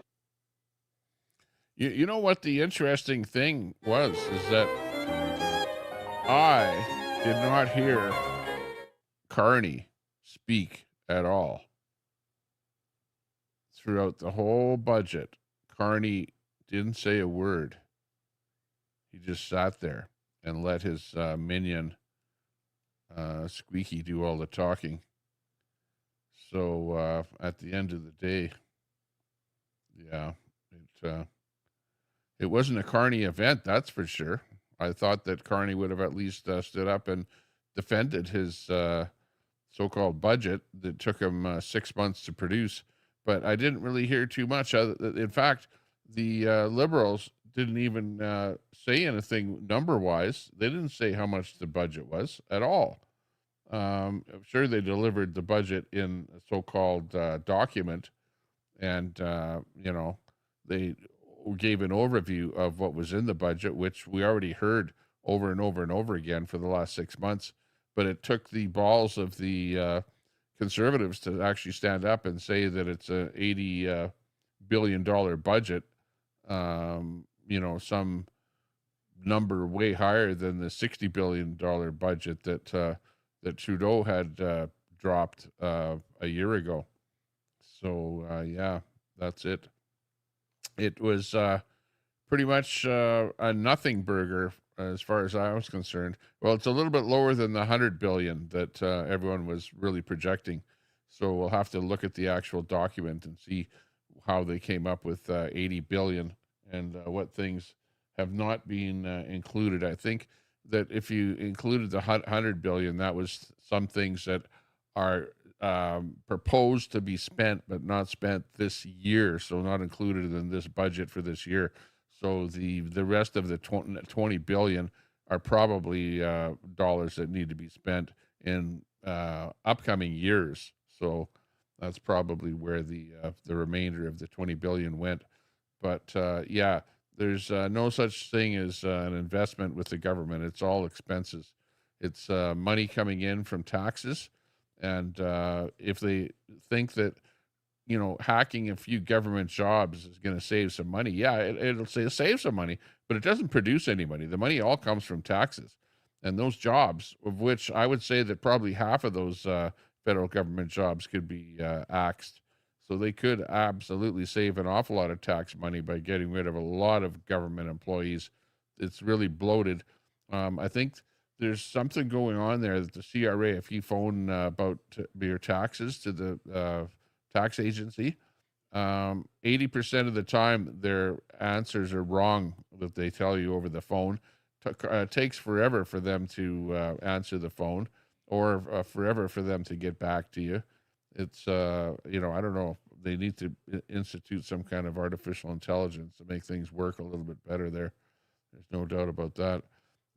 Yeah, as far as their home building program, from what I've heard, the home building program is they've set up a government agency or bureaucracy, which is going to waste an awful lot of money. They want to come up with federal lands to build some kind of modular housing on federal lands.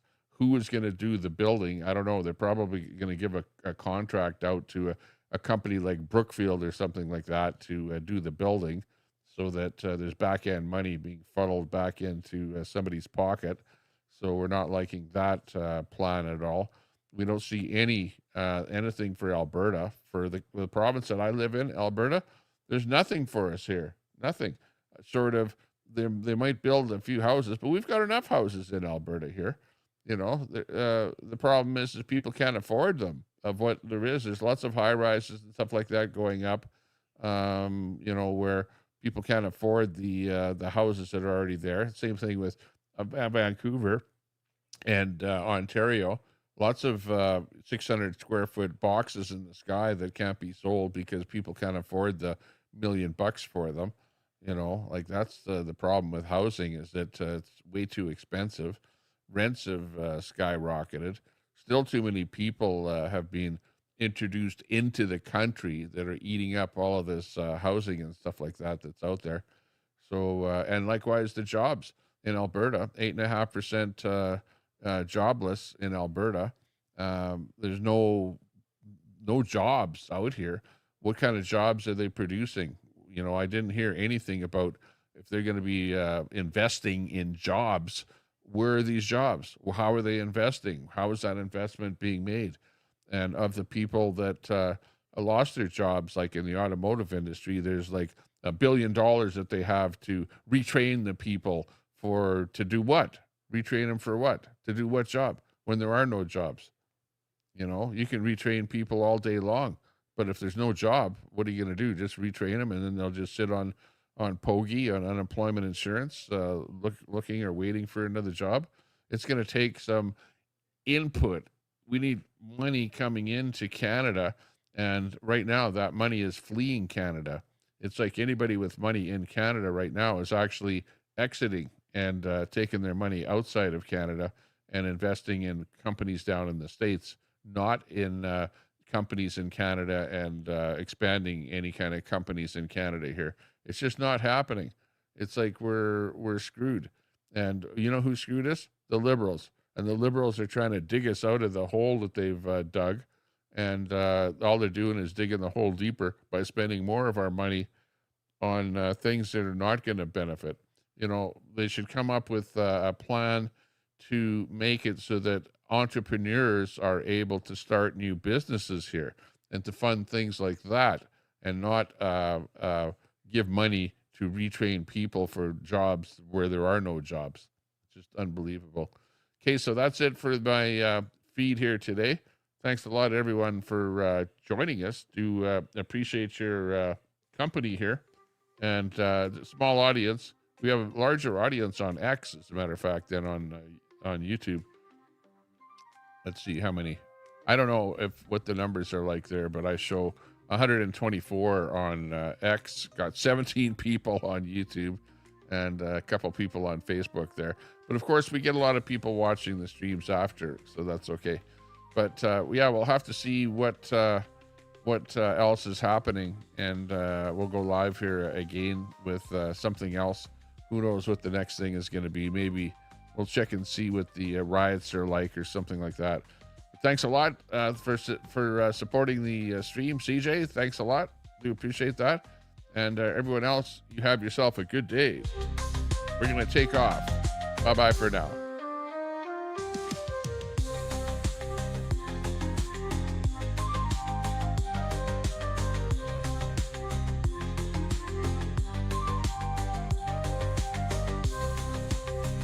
We're at the bottom.